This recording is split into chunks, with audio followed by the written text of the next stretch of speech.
सखा, सबको जय श्री कृष्ण। जय सिया राम, जय श्रीमन नारायण, जय जय श्री राधे। किन्हीं का प्रश्न है, अनन्यता कैसे प्राप्त हो? घर के विग्रह जी, फैक्ट्री और दुकान के विग्रह जी कैसे समझें? सबसे पहले तो विग्रह शब्द भूल जाइए। साक्षात लाल जी हैं, साक्षात ठाकुर जी हैं। विग्रह शब्द नहीं बोलना है। विग्रह कहकर के आप संकेत कर रहे हो कि आपके ठाकुर जी जो हैं वो पाषाण हैं, वो निर्जीव हैं। इसलिए विग्रह शब्द का प्रयोग मत कीजिए। आधी अनन्यता तो यहीं से शुरू हो जाएगी। फिर रही बात घर के, फैक्ट्री के, दुकान के, सब जगह के अलग अलग ठाकुर जी हैं, क्या भाव रखें, कैसे एक रस माने? एक रस मानने में कोई दिक्कत नहीं है। हमारे लाल जी यहाँ विराजते हैं, लेकिन चित्रपट में यदि कहीं किसी वैष्णव के घर में होते हैं तो वहां देख करके भी हम यही भाव रखते हैं कि वाह लाल जी हमसे पहले पहुंच गए, यहाँ पे बड़ी जल्दी आए हो। अच्छा, गरुड़ के वाहन पर चलते हैं ना, मन से भी तेज चलता है। तो एक बुद्धि रखनी पड़ेगी कि एक ही हमारे लाला हैं, वही चित्रपट के रूप में सब जगह विराजमान। घर पर तो सब सेवा हो जाती है, परंतु अन्य जगह कैसे सेवा करें? इसमें यही भाव है कि घर के ठाकुर जी तो आप पूर्ण रूप से, भाव रूप से सेवा वाले ही रखो। बाकी जगह ठाकुर जी के प्रतिनिधि चित्र स्वरूप विराजमान कर दो और इस भाव से सेवा। अगर वहां पर भी स्वरूप विराज रहे हैं ठाकुर जी के, तो वहां किसी को नियुक्त करो। अब फैक्ट्री और दुकान कह रहे हो, इतना खर्चा तो आप पे होगा ही कि कोई ब्राह्मण देवता को आप सेवा में लगा सको, जो वहां आपके द्वारा सेवा कर दिया करें। बाकी अनन्यता विश्वास से प्रकट होती है। न अन्य इति अनन्य, अपने एक के अलावा किसी अन्य में बुद्धि ना जाना, इसी को अनन्यता कहते हैं, और वो विश्वास से ही आती है। मेरे तो गिरधर गोपाल, दूसरो ना कोई, मेरे तो गिरधर गोपाल, दूसरो ना कोई। जाके सिर मोर मुकुट, मेरो पति सोई, मेरे तो गिरधर गोपाल। मीराबाई की कैसी अनन्यता, इसी को अनन्य भाव कहते हैं। और वो विश्वास से प्रकट होगा। विश्वास कैसे प्रकट होगा?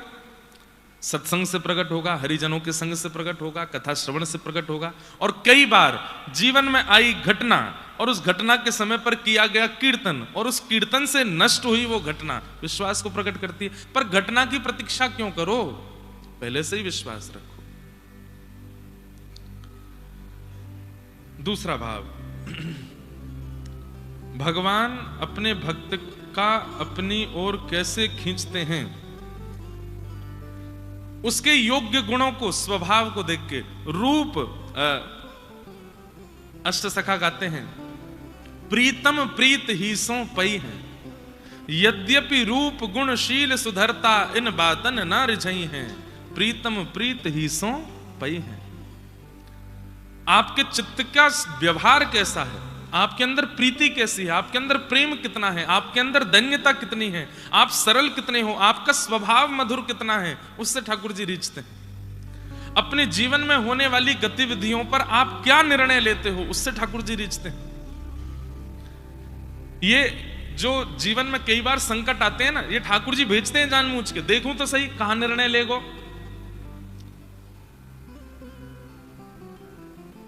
जब जागो तभी सवेरा, 1 घंटा बाद ही जगह सही। तानपुरा को लेके, लेकिन बढ़िया है, ध्यान से सुनो। क्या बता रहा था मैं?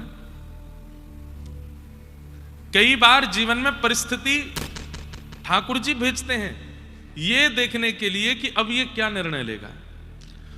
अब द्रौपदी जैसी परिस्थिति भगवान किसी को ना दें। निर्दोष 5 बालकों को मार दिया अश्वत्थामा ने, और द्रौपदी रो रही है, बिलक रही है कि मेरे निर्दोष बालक मार दिए। भगवान कृष्ण की बहन है, ठाकुर जी बहन कहकर के द्रौपदी को बुलाते हैं, उसके 5 निर्दोष बालकों को मार दिया।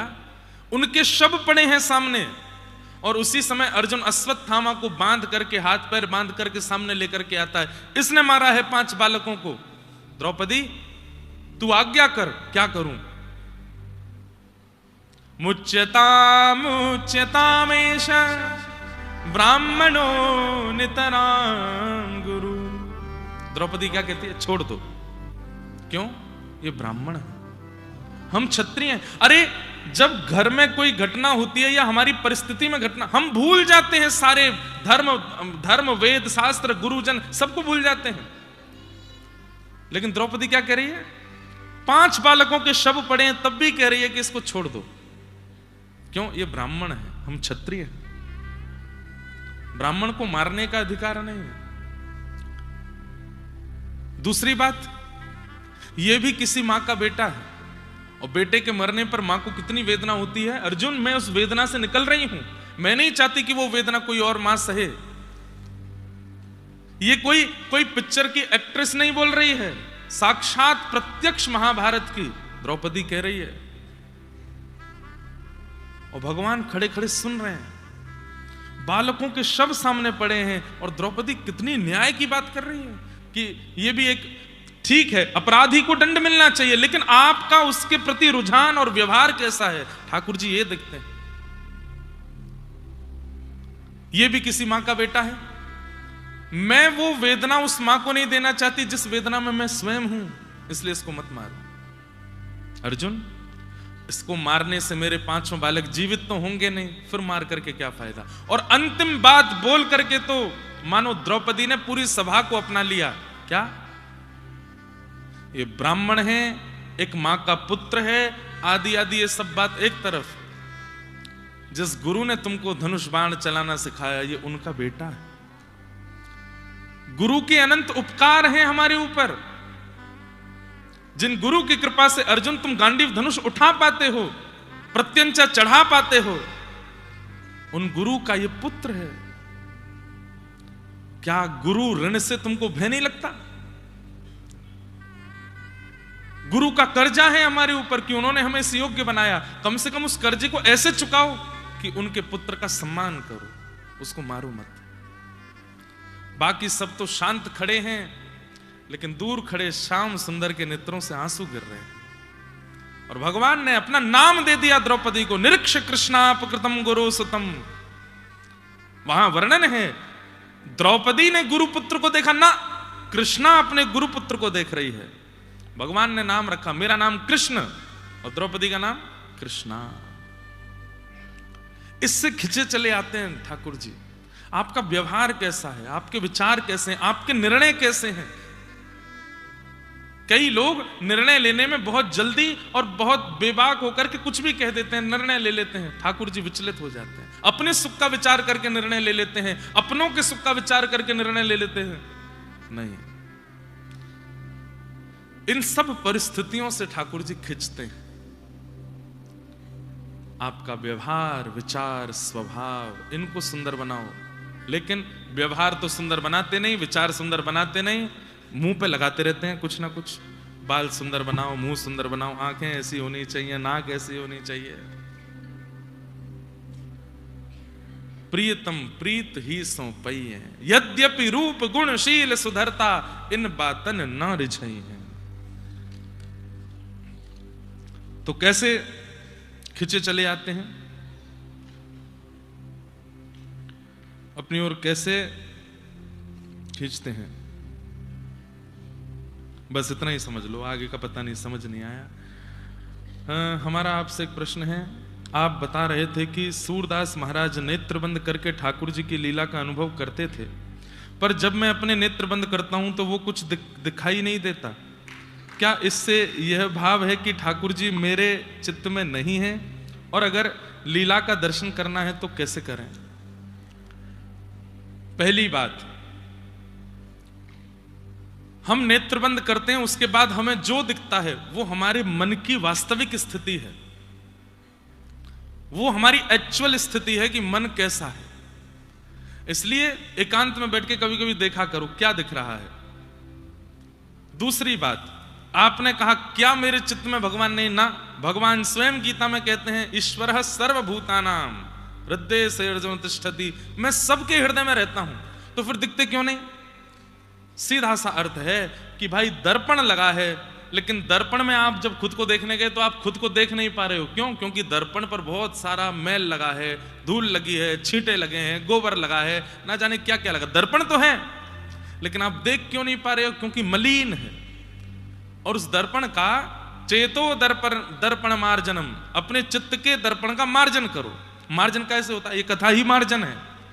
धीरे धीरे इससे मार्जन होता चला जाएगा। वो चित्त का दर्पण जब स्वच्छ हो जाएगा, स्पष्ट हो जाएगा, फिर उसमें जब देखोगे तो श्याम सुंदर दिखेंगे।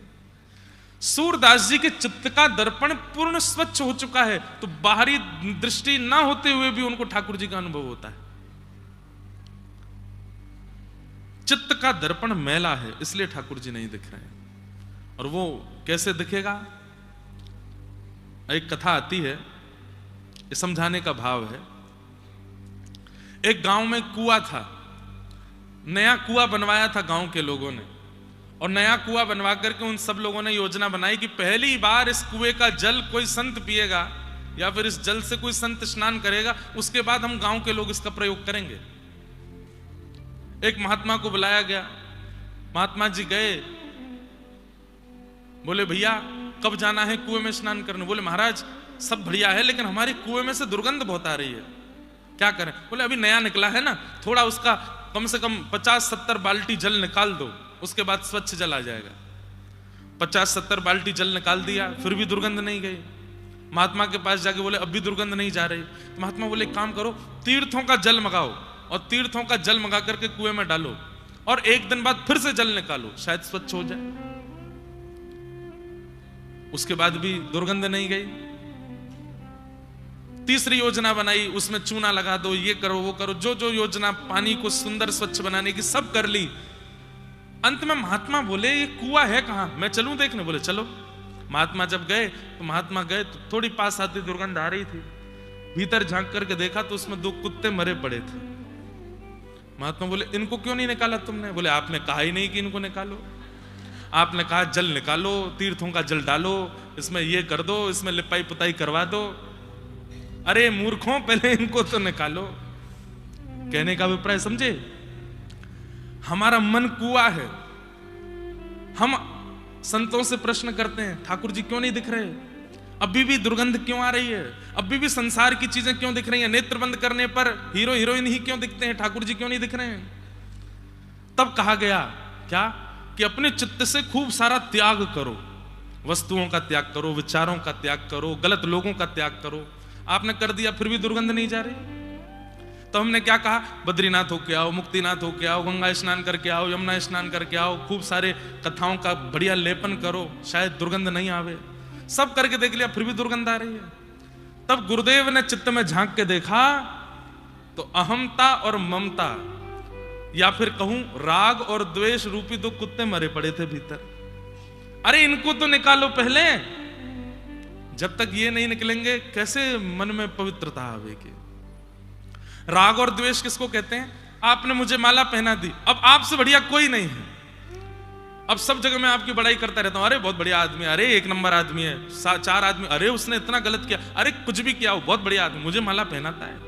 ये राग है। और द्वेष, चाहे 1000 लोग उसकी प्रशंसा करते हैं पर मुझे तो उसमें अवगुण ही देखना है, नहीं नहीं ये तो ऐसा है, ये तो अभी मुक्तिनाथ में कथा दी तो मैंने वहां 4 व्यवहारों के विषय में बात करी थी। हम मानवों के चित्त में 4 व्यवहार होते हैं।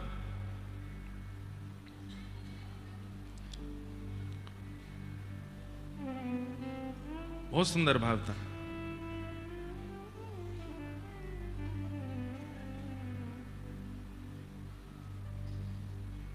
अभी मिलेगा नहीं तो कल सुनाएंगे, नहीं तो राग और द्वेष निकाल दिए तो क्या हो गया? पवित्रता हो गई। तो जैसे आप कह रहे हैं कि आपको नेत्र बंद करने पर ठाकुर जी नहीं दिखते हैं, इसका मतलब ठाकुर जी हैं नहीं, ऐसा नहीं है। ठाकुर जी तो हैं, पर ठाकुर जी के आगे बहुत कुछ रखा है जिसके कारण ठाकुर जी दिख नहीं रहे। उनका मार्जन करना प्रारंभ करो, दिख जाएंगे, अनुभव हो जाएगा।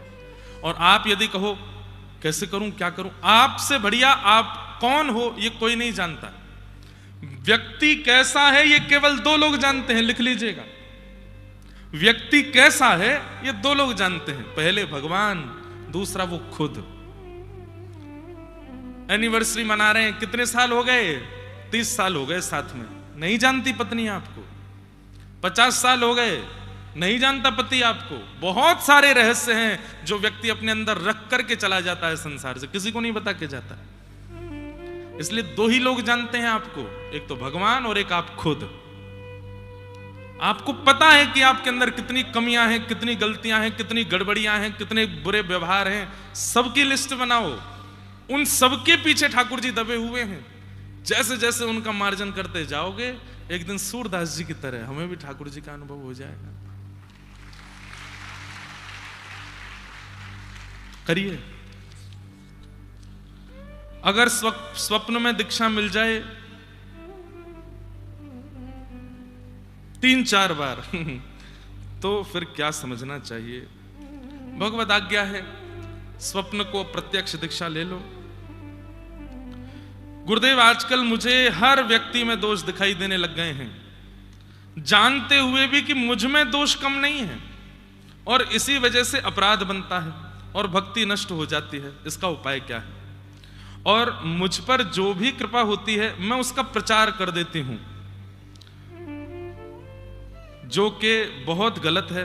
आप कथा में कहते भी हैं रस बताने से प्रेम घटता है, और प्रचार करने के बाद मुझे बुरा भी लगता है। यही सब कारण की वजह से भक्ति नष्ट हो रही है। गुरुदेव क्या करें? और किसी वैष्णव पर यदि कृपा होती है तो मन में ईर्ष्या का भाव आता है, इस बात से बहुत पीड़ा होती है। ये पत्र तो एक ने लिख के भेजा है, पर 90% लोग ऐसे ही हैं। और किसी वैष्णव, और एक आखिरी बात, यदि कोई वैष्णव या ब्रजवासी ही कुछ गलत कार्य, गलत बात या कुछ करे हमारे साथ, तो उसके प्रति कैसी बुद्धि रखनी चाहिए? इन सब पर ही तुम बात करते रहते हैं पूरे दिन। सब में दोष दिखना, अपने आप में गुण दिखना, अपने ऊपर होने वाले अनुभवों का प्रचार कर देना, ये सब आप स्वीकार कर रहे हैं, यहां लिख करके मुझे बता रहे हैं, लेकिन आपके स्वयं साथ नहीं घट रहा है। इसका मतलब क्या है? नाम आश्रय उचित रूप से नहीं, और आपका उद्देश्य भगवत प्राप्ति नहीं बना है। व्यक्ति का उद्देश्य यदि स्पष्ट हो जाता है ना कि मुझे ये प्राप्त करना है, तो उसे प्राप्त करने की जितनी योजनाएं होती हैं वो सब कर देता है। ये जिन्होंने पत्र लिखा है या ये व्यवहार जिनका भी है, उनका उद्देश्य स्पष्ट नहीं है, उन्हें ठाकुर जी की प्राप्ति करने से कोई अभिप्राय नहीं है, इसलिए ये सारी चीजें स्वीकार करने के बाद भी बनी हुई हैं। व्यक्ति को शुगर हो गया, डॉक्टर के पास गया, डॉक्टर ने कहा सुबह दोपहर शाम की दवाइयां खानी पड़ेंगी। जी, वो एक इंजेक्शन और लगता है, उसको पेट में लगाते हैं कई लोग, ये लगाना पड़ेगा। ठीक है, 6 महीना बाद दिखाना हमको, 6 महीने का कोर्स कर दिया है, ठीक हो जाओगे। ठीक है। अब वो गए, सुबह दोपहर शाम दवाई लेते हैं, खूब पेट में इंजेक्शन लगाते हैं, सब कुछ करते हैं। 6 महीने बाद गए, जैसे ब्लड टेस्ट हुआ, शुगर निकल के आई 450। डॉक्टर बोले अरे ये 6 महीना से दवाइयां कहाँ जा रही हैं? सब सुबह दोपहर शाम लेता हूं, इंजेक्शन भी लगाता हूं, सब करता हूं, फिर कैसे नहीं ठीक हुआ भाई? अच्छा अपनी दिनचर्या बताना चाहिए। सुबह नाश्ता क्या करते हो? नाश्ते में बेड़ई, कचौड़ी, पूड़ी, जलेबी, और नाथद्वारा में क्या मिलता है? सुबह सुबह पोहा और वो क्या कहते हैं, पुदीना की चाय, पुदीना वाली चाय मिलती है। ये तो सुबह का नाश्ता है। दोपहर का भोजन क्या है? बोले दोपहर में इडली, डोसा, बड़ा पाव आदि आदि ये सब चलते हैं। और रात्रि को तो हम लोग घर में भोजन नहीं बनाते, बाहर से मंगाते हैं, पिज्जा, बर्गर। अरे दारी के तू कितनी दवाई ले ले फिर भी ठीक नहीं होएगा। क्यों? क्योंकि परहेज नहीं है। ये जिन्होंने पत्र लिखा है या इस प्रकार का व्यवहार जिन किसी का भी है, वो कथा तो सुन रहे हैं, वो नाम तो कर रहे हैं, वो तिलक तो लगा रहे हैं, इसका मतलब दवाइयां ले रहे हैं, लेकिन परहेज नहीं कर रहे हैं। परहेज क्या है? गलत स्थान पर नहीं जाना, गलत व्यक्तियों से नहीं मिलना, गलत खाना नहीं है, गलत पीना नहीं है, हर प्रकार की तजोरे मन हरि विमुखन को संग, जाके संग कुमति उपजत है, पड़त भजन में भंग, कहा होत पे पान कराए, विष नहीं तजत भुजंग, तजोरे मन हरि विमुखन को संग। मतलब औषधि तो ले रहे हो आप, कथा सुन रहे हो, स्वीकार भी कर रहे हो कि मुझ में ये सारे दोष हैं, तिलक स्वरूप भी लगाते ही होंगे, नाम जप भी करते ही होंगे, लेकिन परहेज नहीं कर रहे हो। परहेज ना करने के कारण ये दोष आ रहा है, और ये दोष अभी तक बना हुआ है। इसलिए परहेज करना भी प्रारंभ करो, गलत स्थान पर नहीं जाना, गलत भोजन नहीं करना, गलत व्यक्ति का, और सबसे बड़ी बात, आप गलत स्थान पे भी नहीं जाते, भोजन भी गलत नहीं करते, लेकिन कोई एक व्यक्ति ऐसा आपसे जुड़ा हुआ है जो सारी गलतियां करता है, तो उसकी वजह से भी आप में दोष बचे रहते हैं। औषधि लेने के बाद भी रोग ना जावे, इसका मतलब आप कुछ तो ऐसा सेवन कर रहे हो जो आपके रोग को बनाए रखा है। इसलिए परहेज करो, दूषितताओं का त्याग करो। आदि आदि स्वभाव हैं,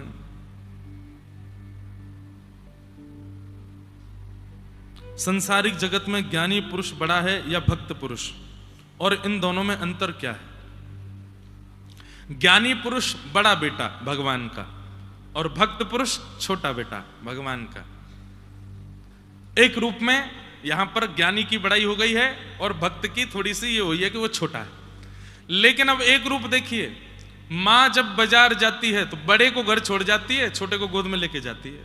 क्यों? छोटे को नहीं छोड़ के जाऊंगी रोएगा, छोटे को नहीं छोड़ के जाऊंगी उपद्रव मचाएगा। बड़े को पूरे जिम्मेवारी देके जाती, तुम घर संभालना, आंधी तूफान आए खिड़की बंद कर देना, कोई डोरबेल बजाए तो खोलना नहीं, और वहां मैंने दूध रखा गर्म करने, उसको देखते रहना, टीवी मत चलाना, एसी बंद कर देना, लाइट बंद कर देना। बड़ा जो है वो जिम्मेवार है, इसलिए जिम्मेदारियां उसको दी जाती हैं। ज्ञानी पुरुष जिम्मेदार व्यक्ति है। ठाकुर जी की ज्ञानी पुरुष के प्रति क्या दृष्टि रहती है? अपना कल्याण कर लेगा। क्यों? शास्त्र पढ़ता है, गुरुजनों के पास जाता है, ग्रंथों का अवलोकन करता है, अपना कल्याण कर लेगा। लेकिन कोई अगर भक्त पुरुष होता है, ज्यादा ज्ञानी नहीं है, केवल नाम जप करना जानता है, केवल परिक्रमा करना जानता है, केवल ठाकुर जी की सेवा करना जानता है, केवल कथाओं में जाके बैठना जानता है, इसके अलावा और कुछ उसके पास ज्ञान नहीं है, तो ठाकुर जी उसको गोद में उठाते हैं, बोले या को तो मुझे उद्धार करना पड़ेगा, ये अपने आप नहीं कर पाएगा, ये अपने आप नहीं कर पाएगा, इसको तो मुझे करना पड़ेगा। तो ज्ञानी भगवान का बड़ा पुत्र है और भक्त भगवान का छोटा पुत्र है। ज्ञानी भी भक्त होते हैं, पर कई होते हैं वो केवल भक्ति से काम और कुछ नहीं जानते। हम आप अधिकतर उसमें आते हैं भक्ति, लेकिन इससे ज्यादा फूलो मत, मेरा तो उद्धार भगवान करेंगे, नहीं। फिर उस छोटे बालक की तरह सहज भी रहो, छोटे बालक की तरह सरल भी रहो। छोटा बालक कैसा होता है? बड़ा बालक रोए, बड़ा बालक यदि रोए घर का, टॉफी से नहीं मानता। क्यों रो रहे हो? क्या चाहिए? बाइक दिलाओ मुझको, बाइक दिलवा दी। अब रो रहा है, क्यों रो रहे हो? गाड़ी दिलाओ मुझको, गाड़ी दिलवा दी। बड़ा व्यक्ति जब रोता है तो उसको बड़ी बड़ी चीजों से शांत करना पड़ता है, पर छोटा जब रोता है, कई बार टॉफी नहीं होती तो टॉफी के रैपर से भी शांत हो जाता है। चिर चिर चिर चिर कर दो ऐसे रैपर को, देखो टॉफी देखो, शांत हो जाता है। तो छोटे हो, भक्त हो, तो सहजता में रीझना सीख जाओ, सहजता में मानना सीख जाओ, छोटी छोटी बातों पर शांत होना सीख जाओ। जिसके घर में मांसाहार भोजन किया जाता है, क्या वह तुलसी माला धारण कर सकते हैं? कर तो सकते हैं, पर थोड़ा ध्यान रखा जाए शुद्धि का। अगर रोज ही बनता है, बहुत ज्यादा ही है, तो फिर प्रयास करें कि जब तक घर में शांति ना हो जाए, घर कब्रिस्तान से पुनः भक्ति स्थान ना बन जाए, तब तक नहीं पहननी चाहिए। कब्रिस्तान कुछ गलत बोला मैंने? जहां पर मुर्दे गाड़े जाते हो उसको कब्रिस्तान कहते हैं। उससे भी बुरे वो घर जहां मुर्दे जला के खा जाए जाते हो, मरे हुओं को ही तो खाया जाता है। भक्ति की परिभाषा किसमें निहित होती है? विश्वास, भजन, पूजा पाठ, कर्तव्य प्रधानता। विश्वास, आपने जो बाकी के 3 लिखे, भजन, पूजा पाठ और कर्तव्य प्रधानता, अगर विश्वास नहीं होगी तो ये 3 बनेंगे ही नहीं। विश्वास से ही इन तीनों की पूर्ति होगी। त्रेता युग से लेकर के कलयुग तक सिर्फ नारी को ही अपमानित शब्दों से संबोधित किया जाता है, जबकि उसकी जिम्मेदारी पुरुष ही होता है। ऐसा क्यों? ये संसार का दुर्भाग्य है, इससे ज्यादा हम कुछ नहीं कहेंगे। ये दुर्भाग्य है कि यहां सबसे सरल जिस पर टिप्पणी करना होता हो उस पर करते हैं, जबकि ये नहीं होना चाहिए। मैं तो अपनी कथाओं में खूब खुल के बोलता हूं कि भाई आप नाम जप करते हो, तिलक करते हो, सब करते हो, लेकिन गाली माताएं बहनों की दी जाती है। कितनी गलत बात है। और इसी कारण से भगवत अनुभव अब के युग में हो नहीं पा रहा है। क्यों? क्योंकि हम नारियों का सम्मान नहीं करते। और स्पष्ट कहते हैं शास्त्रों में, यत्र नार्यस्तु पूज्यन्ते, जहां नारियों का सम्मान है वहीं देवता रमण करते हैं। नारियों का सम्मान करो, उनका अपमान मत कीजिए, उनको गलत शब्दों से मत बोलिए। और फिर भी करते हैं तो ये दुर्भाग्य है हमारा। इस दुर्भाग्य का दंड हमको भोगना पड़ेगा। कल हम लोगों ने बड़े प्रेम और भाव से ठाकुर जी की मधुर कृष्ण जन्म की लीला का श्रवण किया। खूब आनंद कल यहां मनाया गया। वास्तव में आनंद क्या है? ठाकुर जी के उत्सव ही आनंद हैं। और भगवान के उत्सव कोई अलग नहीं है, उत्सव ठाकुर जी के ही स्वरूप हैं। उत्सव को यदि व्यवस्था मान करके करोगे तो उसमें विघ्न आएगा। उत्सव को कृष्ण मान करके करो, कभी विघ्न नहीं आएगा, कभी दिक्कत नहीं होगी।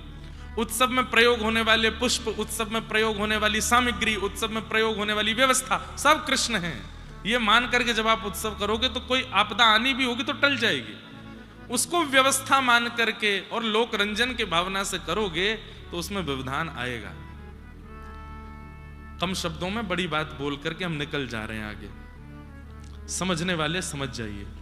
तो उत्सव को कृष्ण मानिए, उत्सव कृष्ण है, तभी वो आनंद देते हैं, तभी वो आनंद स्वरूप प्रदान करते हैं। पूरे ब्रजमंडल में आनंद हो रहा है, सब गा रहे हैं, नाच रहे हैं, आनंद मना रहे हैं। नंदस्त्वात्मज उत्पन्ने जाता ह्लादो महामना, आहूय विप्रान वेदज्ञान स्नातः सुचिरलंकृत, वाचयित्वा स्वस्तेनम जात कर्मात्मजस्य वै, कारयामास विधिवत् पितृदेवार्चनं तथा। धनुनां नुयुते प्रादाद् विप्रेभ्यः समलंकृते, तिलाद्रीन् सप्तरत्नेघ सातकौम्बरावृतम्। आहा, 7 कुंभाम्बरावृतान, कितना सुंदर वर्णन यहां पर कर रहे हैं। नंद जी के लाला भयो है, और नंद जी के लाला भयो है ये खबर जब पूरे ब्रजमंडल में फैली है तो सब आनंद में भर गए। एक नंद बाबा को ढाणी को है, व्रज को एक भाव सुना, मैं बहुत दिन हो गए सुनाया नहीं, पूज्य गुरुदेव भगवान अपनी कथा में सुनाते हैं। नंद बाबा के यहां सब आनंद में भरे भरे हैं, सब उत्सव मना रहे हैं। ब्रजवासी एक दूसरे पर चढ़ चढ़ करके नाच रहे हैं, गा रहे हैं, उत्सव मना रहे हैं। कहीं दही छिड़की जा रही है, मक्खन छिड़को। अच्छा एक बात, दधी कांदा क्यों करते हैं? मैं इस बात का वैसे कई कथाओं में उल्लेख बता चुका हूं कि भाई ये इंस्टेंट उत्सव है, प्री प्रिपेयर्ड उत्सव नहीं है। प्री प्रिपेयर्ड उत्सव जब होते हैं तो उसमें व्यवस्थाएं सामग्रियों की कर ली जाती हैं, ये लुटाएंगे, ये करेंगे, ऐसे करेंगे। लेकिन इंस्टेंट उत्सव जैसे ही पता चली नंद जी के लाला भयो है तो ब्रजवासियों के पास सबसे महंगी वस्तु क्या है? दूध, घी, दही, मक्खन। गोकुल में यही है सबके घरों में। तो लेकर के क्या करें? अत्यंत मूल्यवान दही आदि रत्नों को ही उड़ा रहे हैं, एक दूसरे पर डाल रहे हैं। बधाई दे। जैसे आजकल लोग 500 की नोट उछाल देते हैं, ज्यादा खुश हो जाते हैं। बेटा घोड़ी पर बैठ गया तो पिताजी रहेंगे 500 की नोट यूं दिखाते हैं उसके ऊपर और उड़ाते हैं। सब लोग और वाह वाह वाह, देखो 500 की नोट उछाल रहे हैं। अब उस समय पर सबसे बड़ा धन ही गौ धन था। जब पता चली नंद जी के लाला भयो है तो ब्रजवासी अपने घर घर से लेकर के आए हैं और सब सामग्री एक दूसरे पर लुटा रहे हैं। उत्सव में बहुमूल्य वस्तु को उछाल दिया जाता है कि देखो मेरा मन कितना उदार मना हो गया कि मैं मूल्यवान वस्तु को भी उछाल रहा हूं। इसलिए दधी काना, मक्खन एक दूसरे के मुंह पे घुमा घुमा, एक बिना दांत वाली अम्मा वाकु जैसी पतो चरी कि भैया ये तो यहाँ पे सबरे दही उछाल लें, मक्खन उछाल लें। हमारे यहाँ ब्रज में जैसे सब जगह बोलते हैं क्या हुआ है, हमारे ब्रज में क्या कहा भयो है। तो मैया ने आकर के देखी माखन के मोटे मोटे जो है गोला एक दूसरे पे मारे जा रहे हैं, दही उछाली जा रही है। तो वहां ने बाहर आके पूछी कहा भयो है। जैसी माने की कहा, एक ग्वारा ने देख लियो, बोले कि मैया कछु बोरेगी। मुंह में एक भी स्टॉपर नहीं है, स्टॉपर मतलब दांत रोके वाले, नॉन स्टॉप भीतर जाएगा, बना के गोला एक मारो, गप से मैया के मुंह में गयो, सटाक से भीतर चलोगो, रुको भी नहीं, पूरे मुंह पे मक्खन लगो। मैया अपनी जीव निकाल के चाटन लगी। अरे ब्रजवासियों बताए तो दो कहा भयो। अरे मैया तेरो मुंह चीकनो है गो, योना पता चली कहा भयो, नंद जी के लाला भयो है। अब तो जैसे सुनी नंद जी के लाला, वो बूढ़ी मैया भी नृत्य करने लगी, आनंद में भर गई। ऐसे लाला तो रोज ही होयो करें भैया, हमारे ब्रज में ऐसे लालन की बाढ़ आ जाए। ऐसे आनंद में भर गए सब। लेकिन एक बहुत भावुक और गुप्त प्रसंग है, व्रज भाषा में गाया जाता है। अब हम सुनाने तो वाले थे ढांडी लीला, लेकिन अब फिर कभी सुनाएंगे। खूब सुंदर मधुर भाव है। ठाकुर जी 6 दिना के भय और एक राक्षसी गोकुल में आई है, जाको नाम है पूतना। पूतना नाम का अर्थ क्या है? पूत माने पवित्र और ना माने जो नहीं है। जिसका चित्त पवित्र नहीं है, जिसकी भावनाएं पवित्र नहीं है, जिसकी मनस्थिति पवित्र नहीं है, उसको पूतना ही कहते हैं। और कई लोग ऐसे होते हैं, वो आपके मुंह पर ऐसा दिखाएंगे आपके सबसे बड़े शुभचिंतक, लेकिन पीठ पीछे आपका कुछ भी खराब करने में छोड़ते नहीं है, वही पूतना है। पूतना ने क्या किया है? तो पूतना राक्षसी, लेकिन रूप बदल करके आई है, रूप बदल करके आई। रूप बना करके तो ऐसी आई है कि जैसे लाला को कितना खिलावेगी, कितनो प्रेम देगी, कितनो स्नेह देके जावेगी, लेकिन वास्तविक में पयोधर में विष लगा के आई है मारने के लिए। ये पूतना है। और ऐसे संसार में अनेक पूतनाएं हमारे आसपास भी घूमती रहती हैं, जो बनते ऐसे हैं कि हमारे शुभ चिंतक हैं, लेकिन बिल्कुल नहीं है। पूतना रूप बदल करके आई, लक्ष्मी जैसा रूप धारण करके आई, इतनी सुंदर बन करके आई कि सब ब्रजवासियों का मन उस पर चला गया। सब देख करके कहने लगे अरे कितनी सुंदर है, कितनी मनोहर बन के आई है, कितना सुंदर या को रूप है, कितने सुंदर या के वस्त्र कितने बढ़िया हैं। जैसे पूतना पहुंची, सब ब्रजवासी उस पर मोहित हो गए। नंद भवन का मार्ग पूछ रही है, तो उसके रूप आवरण को देख करके कोई रोक भी नहीं रहा है। सब हाँ हाँ ऐसे जाओ, यहां से जाओ। 2 यमला अर्जुन के वृक्ष जिस आंगन में है वो ही नंद भवन है। और पूछती पूछती उत्सव के बीच में सबके उत्सव को भंग करती हुई पहुंच गई नंद भवन। जितने लोग उत्सव में नाच रहे गा रहे थे, सब एक बार को उत्सव गान छोड़ करके उसकी ओर देखने लगे। आहा क्या रूप है, क्या सुंदरता। एक ब्रजवासी तो दौड़ो दौड़ो मैया के पास गया, मैया तू बहुत दिनाते पीछे पड़ रही, ब्याह कर ले ब्याह कर ले। ढूंढ ली मैंने बहू, कहाँ है? बोले वो आ रही है। यही तो करूंगा मैया ब्याह। गोपी बोली तेने अपना मुंह देखो है, कितनी सुंदर है वो। अरे मैया तूने एक बात तो चला, इतनी सुंदर बन के आई। हमारा कोई भी गुण यदि किसी के भजन में विक्षेप डाल रहा है तो वो गुण योग्य नहीं है। गुण सदैव गौड़ होना चाहिए, गुण सदैव भीतर होना चाहिए। और सबसे बड़ी बात हमारी सुंदरता है, हमारा ज्ञान है, या जो भी गुण है, वो गुण श्रेष्ठ तब मानो कि उस गुण का प्रकाश होते ही सामने वाले में प्रेम बढ़े, भक्ति बढ़े, ना कि सांसारिक भोग और आसक्ति बढ़े। वो गुण श्रेष्ठ नहीं। मीराबाई बहुत सुंदर थी। मैं कथा में बताया करता हूं कि जब मीराबाई का ब्याह हुआ तो मेवाड़ जब पहुंचे, आप सब मेवाड़ से ही हो, मीराबाई जब पहुंची तो ऐसा बाईसा के चरित्र में लिखा है कि मेवाड़ में ज्यादा संत महापुरुषों का आगमन होता नहीं था।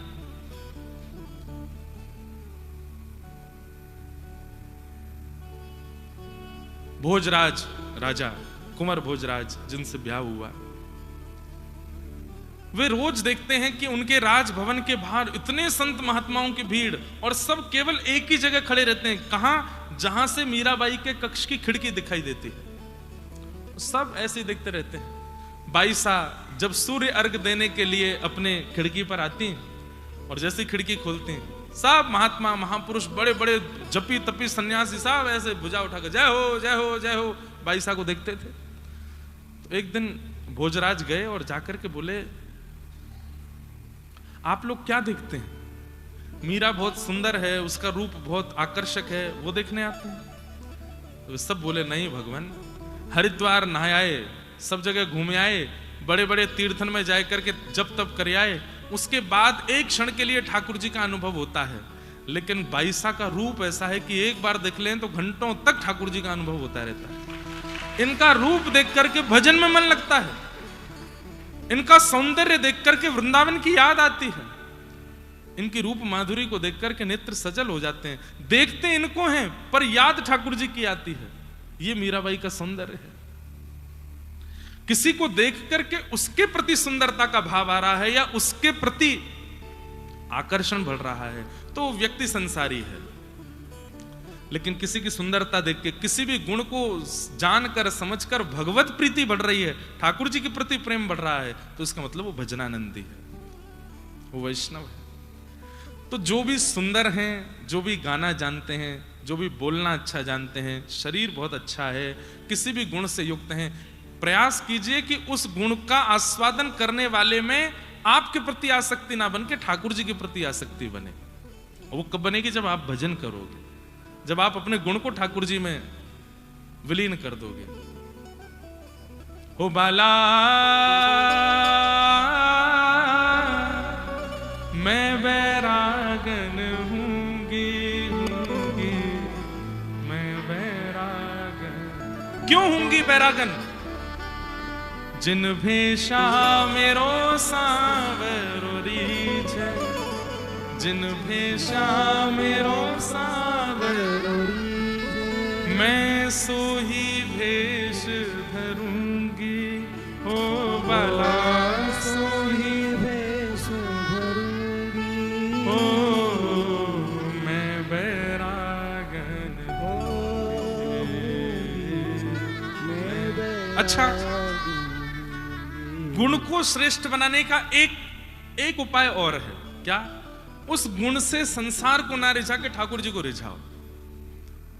जो भी गुण है, अब जैसे किसी को गाना आ जाता है तो वो माइक ले लेकर के सब जगह अपने प्रस्तुति करने लगता है कि 4 लोग मेरी वाहवाही कर दें, 4 लोग मुझसे रीझ जाएं, 4 लोग मुझसे प्रसन्न हो जाएं। ना, गाना आता है तो एकांत में बैठ के ठाकुर जी के सामने गाओ, ठाकुर जी को रिझाने का प्रयास करो। वो दुनिया वाहवाही नहीं चाहिए, आप एक बार बोल दो वाह, आप एक बार वाह बोल दोगे, नाथ में प्रसन्न। भोजन बनाना आता है, कई लोग होते हैं उनके हाथ में ही स्वाद होता है। महाराज ऐसे ऐसे लोग होते हैं, किसी सामग्री को छू दें स्वादिष्ट हो जाती है। कुछ भी बना दें, जैसे घर की मां पीली दाल बनाएगी, बिल्कुल साधारण, कुछ नहीं डाला, हल्दी नमक डाला है, उस दाल का स्वाद कोई और पकड़ ही नहीं सकता, इतनी बढ़िया बनती है। और रोटी बना के लाती है, गरम गरम फुल्का बना के लाती है, उस पर घी डाल देती है, दही से खा लो तो इतना स्वाद लगता है। क्यों? कईयों के हाथ में स्वाद, और हाथ में नहीं, व्यवहार में स्वाद होता है। अगर उस गुण से वो स्वाद बनाने वाला ये सोचने लग जाए ना, खाने वाले यूं कहते हैं किसने बनाया, उंगली काटते रह गए, इतना बढ़िया स्वाद, बिगड़ जाएगा। वो प्रसादी सिद्ध करने वाला ठाकुर जी को रिझाने का प्रयास करने लग जाए, ठाकुर जी की सेवा में प्रयास करने लग जाए, कहो देना ठाकुर जी चटकारे लेकर के खा रहे हो, तब आपका गुण सार्थक हो। और भैया ये बात मैं इसलिए कह रहा हूं कि संसार बहुत विचित्र है। आज आपके गुण से रीझेगा, कल उसी गुण की निंदा करने लगेगा।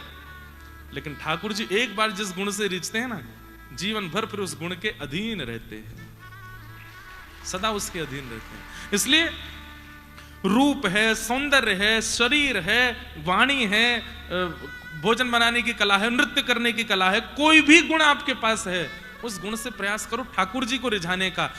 जब ठाकुर जी के सन्मुख उस गुण का ज्यादा आप प्रवाह करने लगोगे ना, धीरे धीरे उस गुण से सब रीझने लगेंगे। हमने एक आध कथा में बताया, पूज्य गुरुदेव भगवान भी जानते हैं। प्रारंभिक समय में जब कथाएं बहुत कम होती थी ना, तो हम अपनी गौशाला में जाके कथा करते थे, गैयाओं को सुनाते थे। सुबह 5 बजे गैयाओं के बीच में बैठ करके और ऐसा तखत लगा करके और वहां गैयाओं को कथा सुनाता था मैं। आज भी याद है वो समय, सर्दियों के समय कोहरा में जाते थे, गैयाओं को जाकर के सानी में थोड़ी कुछ सेवा करते, उसके बाद आसन लगा के चारों तरफ गैया बैठी हैं और बीच में कथा सुनाते। नंदोत्सव होता था तो बढ़िया गुड़ के लड्डू बनवा के ले जाते, वही उछालते गैया के ऊपर, बधाई हो बधाई हो। स्थिति ये हो गई थी कि घर के किसी कार्य में व्यस्त होने के कारण जब मैं गौशाला नहीं जा पाता था तो हमारे ग्वारिया बाबा का फोन आता, बोले गैया रम्मा रही हैं सुबह से, अम्मा अम्मा कर रही, आज कथा वक्ता नहीं आयो, आज कथा नहीं सुनी। अपने गुण का प्रयोग एक बार भगवत सन्निधि में या भगवत प्रियों की सन्निधि में करने लग जाओ, उनको रिझाने का प्रयास करो। संसार रीझे ना रीझे, इससे आपका अभिप्राय ही नहीं रहेगा। हमको पहले कोई नहीं सुनता, आज सब सुनने, और जरूरी नहीं हमेशा सुनेंगे, हो सकता है 10-5 साल बाद फिर से कोई ना सुने, लेकिन तब भी हमारे पास में एक जगह है, कोई नहीं सुनेगा तो मैं फिर से गौशाला में ही सुनाऊंगा, गैया ही सुनेंगे। आपको बस ये बात बतानी कि अपने गुण का प्रयोग ठाकुर जी की सेवा में करो। संसार तो बड़ा विचित्र है, स्वार्थी है। आज आप बढ़िया लग रहे तो आपकी वाहवाही, कल कोई और बढ़िया लगा तो उसकी वाहवाही। लेकिन ठाकुर जी को आप बढ़िया लग गए, आपसे बढ़िया भी कोई आ जाएगा ना तो आपकी ही वाहवाही करेंगे। इसका एक प्रसंग है कि जयदेव महाप्रभु ने गीत गोविंद की रचना की। गीत गोविंद महाकाव्य को लिखने के बाद जगन्नाथ महाप्रभु को इतना प्रिय लगा वो कि आज भी जगन्नाथ जी वस्त्र में गीत गोविंद अंकित करके अपने तन पर धारण करके सोते हैं रात्रि में। उस समय पर कोई और हुआ जगन्नाथपुरी ने, उसने गीत गोविंद लिखा, मतलब दूसरा गीत गोविंद लिखा, और जयदेव महाप्रभु की रचना को देख करके उससे भी बढ़िया वाले शब्द लिखने के प्रयास किए। गीत गोविंद की रचना जब उसने की तो ठाकुर जी उसके स्वप्न में नृसिंह बन करके पहुंच गए। बोले कि मेरे जयदेव के गीत गोविंद से ऊपर कुछ नहीं है, अपना गीत गोविंद तुम बहा के आओ समुद्र में। और तब उनको प्रवाहित करना ही पड़ा। ठाकुर जी एक बार जाते रीझ जाए ना, सदा बातें रीझे रहे। इसलिए अगर चाहते हैं कि हमारा गुण किसी व्यक्ति में विषय को प्रकट ना करे, भक्ति को प्रकट करे, तो अपने गुण को पहले ठाकुर जी के सन्मुख प्रसादी कर दीजिए। अपने गुण को ठाकुर जी की प्रसादी बना दीजिए। जो पाएगा, जो आस्वादन करेगा, उसके चित्त में भक्ति प्रकट हो जाएगी। अब पूतना ठाकुर जी के लिए थोड़ी सच के आई है, वो तो सबको रिझाने के लिए सच के आई है, इसलिए सब रीझ रहे हैं उस पर। आहा, रूप देखो, सौंदर्य देखो, ये देखो। पहुंच गई नंद भवन में, यशोदा मैया ने देखी, अरे वाह बड़ी सुंदर कोई बहू आई है। कहां ते आई हो? मैं मिश्राणी हूं, पास के गांव ते आई हूं, आपके लाला को आशीर्वाद देवे आई हूं। बोले अच्छा, लाला को गोद में दे दियो। अब लोगों ने कई प्रश्न किए, बोले महाराज जी पूरे ब्रजवासियों ने पूतना को नहीं पहचाना, ये तो समझ आते, भगवान की मैया यशोदा जी नहीं पहचान पा रही है कि ये पूतना है? नहीं, यशोदा जी पहचान रही है कि ये पूतना है, ये राक्षसी है।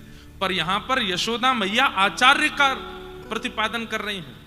आचार्य भाव क्या है? येनम रक्ष जगन्नाथ बहुजन्मापराधकम। आचार्य का स्वरूप क्या होता है? सामने आए हुए दीन के लिए भी ठाकुर जी से प्रार्थना करते हैं कि नाथ बहुत दीन है, बहुत अपराधी है, इस पर कृपा करो। यशोदा मैया आचार्य है। यशोदा मैया ने जब देखा कि पूतना इतनी भीतर तक आ गई है और इतनी भीतर आकर के भी ठाकुर जी का आस्वादन नहीं कर पाई, ठाकुर जी की शरणागति नहीं कर पाई, तो कालांतर में लोगों के चित्त में कहीं अविश्वास ना आ जाए कि इतने प्रयास करके भी ठाकुर जी के पास पहुंच करके भी पूतना लौट जाती। तो हे नाथ इतने समीप आ गई है, इस पर कृपा करो। तो ये आचार्य भाव प्रकट हुआ है यहां पर यशोदा मैया का। जैसे ही लाला दिए पूतना की गोद में, आचार्य तो अपना काम कर रहे हैं पर ठाकुर जी अपनी लीला कर रहे हैं। क्या? छोटे से 6 दिना के लाला ने अपने छोटे छोटे हाथन से अपने नेत्र बंद कर लिए अरे आंख बंद कर लेते, इसी से काम चल जाता। ये ऊपर से हाथ का ही कुछ दिए, बोले कि भैया आंख बंद करने पर भी छाया तो पड़ती है, मैं छाया भी नहीं पड़ने दूंगा नेत्रों पे। ये दुर्भाग्य है पूतना का। क्या इतने समीप भगवान के पास पहुंचने के बाद भी उनके नेत्रों की अधिकारिणी नहीं बन पाई। ऐसा कौन सा अपराध या कौन सा दोष है पूतना में? अरे इतने राक्षसों को भगवान ने अपनी आंखों से देखा, ताड़का को देखा, रावण को देखा, शूर्पणखा को देखा, इतने बड़े बड़े राक्षसों को ठाकुर जी नेत्रों से देख रहे हैं, पर पूतना में ऐसा क्या है कि ठाकुर जी उसको देख नहीं रहे हैं? इसके पीछे कई लक्षण बताए जाते हैं। उन लक्षणों से आपको बचना है, ये दुर्लक्षण है। ये अगर आपके अंदर आ गए तो ठाकुर जी आपको देखेंगे नहीं। सबसे पहला रूप परिवर्तन। हम जैसे हैं वैसे ठाकुर जी के सन्मुख जाएं। व्यवहार विचार यदि दूषित भी हैं तो ठाकुर जी के सामने जाकर के प्रार्थना कर दो। कौन कुटिल खलकामी मौसम, जो तन दियो ताहि बिसरायो। सूरदास जी कह रहे हैं मैं कुटिल हूं, मैं कामी हूं, मैं क्रोध। अपने स्वरूप का वर्णन कर दो ठाकुर जी के आगे जाकर के, स्पष्टता प्रस्तुत कर दो। छिपाओ मत या बदलो मत, जैसे हो वैसे रहो। रूप परिवर्तन पहला दुर्गुण। राक्षसी है लेकिन सुंदरी बनकर के आई है, लक्ष्मी बनकर के आई है पूतना। दूसरा अवगुण पूतना का क्या था? चलो तुम सुंदरी बनकर के आई, तुम रूप बदल करके आई, बात ठीक थी, लेकिन मेरे कीर्तन उत्सव में व्यस्त सब ब्रजवासियों को तुमने अपनी ओर आकर्षित कर लिया। मेरी सेवा में जो लगा है, मेरी सेवा में जो व्यस्त है, उसको यदि कोई अपनी ओर आकृष्ट करता है तो ठाकुर जी कहते हैं मेरे नेत्रों के अधिकार से वो छूट जाता है। आप कथा सुन रहे हो, आप परिक्रमा कर रहे हो, आप भगवत सानिध्य में हो और किसी कारणवश आपका भजन छूट रहा है, वो कारण ठाकुर जी को प्रिय नहीं। इसलिए आप सबसे भी प्रार्थना, किसी के भजन में कभी विक्षेप मत डालो, प्रतीक्षा कर लो, इसका भजन पूरा हो जाए उसके बाद बात करेंगे, इसकी सेवा पूरी हो जाए उसके बाद कुछ कहेंगे। बीच में विक्षेप डाल करके उसका मन यदि अपनी ओर खींचा तो आप पूतना हो। तो दूसरा अवगुण क्या है पूतना का? वैष्णव भक्ति में विक्षेप डाल रही है पूतना। ये दो अपराध पूतना के जिनके कारण ठाकुर जी उसको देख नहीं रहे। अनेक कारण बताए गए ठाकुर जी ने नेत्रबंद क्यों किए। एक बहुत सुंदर कारण यह भी है कि ठाकुर जी ने नेत्रबंद करके महादेव का ध्यान किया और कहा महादेव हम तो अभी 6 दिन आके हैं, दूध घी दही मक्खन खावे आए हैं और जो मौसी हमको विष पिलावे आ गई है अभी ते कालकूट। अब मुंह को विष पीवे को तो अभी अभ्यास ना है, तो आप मेरे चित्त में आए के बैठ जाओ, मैं जब यहाँ को दूध पीऊंगा तो विष विष तुम पी जाइयो, दूध में पी जाऊंगा। महादेव का स्मरण कर रहे हैं। और सबसे सुंदर उदाहरण, आहा अहो बकीयम स्तन कालकूटम जिघांक्षया पायदप्य साध्वी लेभे गतिं धातृचितां ततोन्यम कंबा दयालुं शरणं व्रजे। भगवान ने नेत्र बंद करके वैकुंठ पहुंच गए और वैकुंठ में जाकर के आज्ञा करी, बोले आ गया, तैयारी करो। बोले क्या हो गया नाथ, कौन आने वाला है वैकुंठ में? बोले यशोदा मैया का कक्ष कहां है, यशोदा मैया की पदवी स्थान कहां है? बोले उसकी तैयारी करो। सब वैकुंठ वाले घबरा गए, यशोदा मैया आ रही हैं? बोले यशोदा जी नहीं आ रही हैं, यशोदा की पदवी पर हम पूतना को भेज रहे हैं। वैकुंठ वालों ने सिर पकड़ लिया, बोले पूतना को यशोदा जी का स्थान क्यों दे रहे हो आप? ठाकुर जी बोले यशोदा मेरी मैया है, वाके काजे तो पूरा वैकुंठ है, लेकिन मेरे परिकर के स्थान, ठाकुर जी जब अवतार लेते हैं तो उनके परिकर का स्थान वैकुंठ में नियुक्त होता है कि जब जब परिकर आएंगे तो उनको ये स्थान देना है। तो यशोदा मैया का स्थान नियुक्त कर दिया। बोले कौन? पूतना आएगी। क्यों? पहले भगवान ने दोष देख करके उसको दर्शन नहीं दिया, उसको देखा नहीं, ये तो पहली बात। लेकिन अपनी कृपालुता कैसे छोड़ सकते हैं ठाकुर जी? वो दीन बंधु हैं, वो कृपालु हैं। इतना करने के बाद भी पूतना पे दया कर रहे हैं। बोले क्या इसका पयोधर हम पिएंगे और पयोधर पान करके जब इसका वध करेंगे तो मृत्यु के बाद ये वैकुंठ आएगी, यशोदा मैया के स्थान पे बैठेगी। बोले क्यों? मारने आई है आपको, वैकुंठ भेज दीजिए, पर यशोदा मैया के स्थान पे क्यों? ठाकुर जी बोले हमको इसका मारने का तरीका बहुत बढ़िया लग रहा है हमको। कोई अस्त्र से मारता, कोई शस्त्र से मारता, कोई बाण से मारता है, कोई तरीके ये मैया की तरह वात्सल्य भाव प्रकट करके मारने आई है, इसलिए मैं इस पर बहुत प्रसन्न हूं। इसको यशोदा मैया की गति देनी है। कंबा दयालु, कितने दयालु हैं ठाकुर जी। पहले अवगुण देख करके उसको दर्शन आंख बंद कर ली, लेकिन तुरंत ठाकुर जी का गुण प्रकट हो। एक क्षण बाद ही ठाकुर जी ने वैकुंठ में जाके व्यवस्था कर दी, बोले उसको भी यहां भेजेंगे। कई बार हम लोग कह देते हैं कि श्री जी अवगुण नहीं देखती, लेकिन ठाकुर जी देखते हैं। इतनी ज्यादा बुराई भी नहीं करनी चाहिए। ठाकुर जी ठीक है, पहले पहले कभी अवगुण देखते हैं, लेकिन ठाकुर जी की आदत है, स्वभाव है गुण देखना और अवगुण होते हुए भी उस पर कृपा करना। वो स्वभाव है ठाकुर जी का। पूतना ने जैसे अपना पयोधर भगवान के मुख में दिया, भगवान ने पहले उसके विष को पिया, रसतत्वों को पिया, दुग्ध को पिया, पुण्यों को पिया, पापों को पिया, और पीते पीते पीते पीते 15 मिनट हो गए ठाकुर जी को। पूतना बोली मरता नहीं है बालक, इतनी देर हो गई, कालकूट विष, भयंकर विष लगा के आई थी पयोधर में, अभी तक नहीं मरा। जैसे पूतना ने देखा तो अंत में ठाकुर जी ने प्राणै शमम रोष समन्वितो पिबत, जैसे ही प्राण पीने प्रारंभ किए, सा मुंच मुंचालिमित प्रभाषिणी, अरे बालक छोड़, अरे बालक छोड़, पकड़ करके ठाकुर जी को अपने पयोधर से दूर करने लगी। लेकिन ठाकुर जी ने ऐसे जकड़ करके पकड़ा है उसके पयोधर को, नहीं छोड़ रहे हैं। पूज्य गुरुदेव भगवान कहते हैं कि 6 दिना के लाला बोल पड़े, मौसी जी हम पे तो पकड़वो ही आवे, छोड़वो ना आवे। और एक बार जाय को पकड़ ले ना तो फिर ठिकाने लगा कि छोड़े। और महाराज पूतना का विशाल विकराल स्वरूप हो गया, चिल्लाने लगी, चीखने लगी, लेकिन ठाकुर जी उसके पयोधर को नहीं छोड़ रहे हैं, प्राण पी रहे हैं। हमारे आचार्य चरण इस पर इतना सुंदर भाव कहते हैं कि पूतना के प्राण इतने पवित्र नहीं है कि ठाकुर जी पिए, फिर प्राण क्यों पी रहे हैं। हमारे पूज्य नाना जी सुनाते थे कि लाला पूतना के प्राण नहीं पी रहे भगवान, तो बोले पूतना भगवान के पास आने से पहले असंख्य बालकों को मार के आई है व्रजमंडल में, उन सबके प्राणों का हरण करके आई है। तो ठाकुर जी ने मन में विचार कियो, जन्माष्टमी को उत्सव चल रहा है, 6 दिना भये, अभी तो 6 महीना तक उत्सव चलना है, न एक देर में बात फैल जाएगी, यहाँ बालक मर गए, यहाँ बालक मर गए, यहाँ बालक मर गए, सब जगह से अशुभ समाचार आवेंगे, तो उत्सव विश्राम हो जाएगा, और उत्सव विश्राम होएगा तो इन ब्रजवासियों को कल्याण नहीं हो पाएगा, और वे निर्दोष बालक, मेरे प्रकट होने के बाद बालकन को वध नहीं होना चाहिए। तो भगवान ने पूतना के भीतर से उन समस्त निर्दोष बालकों के प्राण निकाल करके उन सब बालकों को पुनः जीवित कर दिया, जितने बालक मरे थे। इस प्रकार पूतना का वध किया।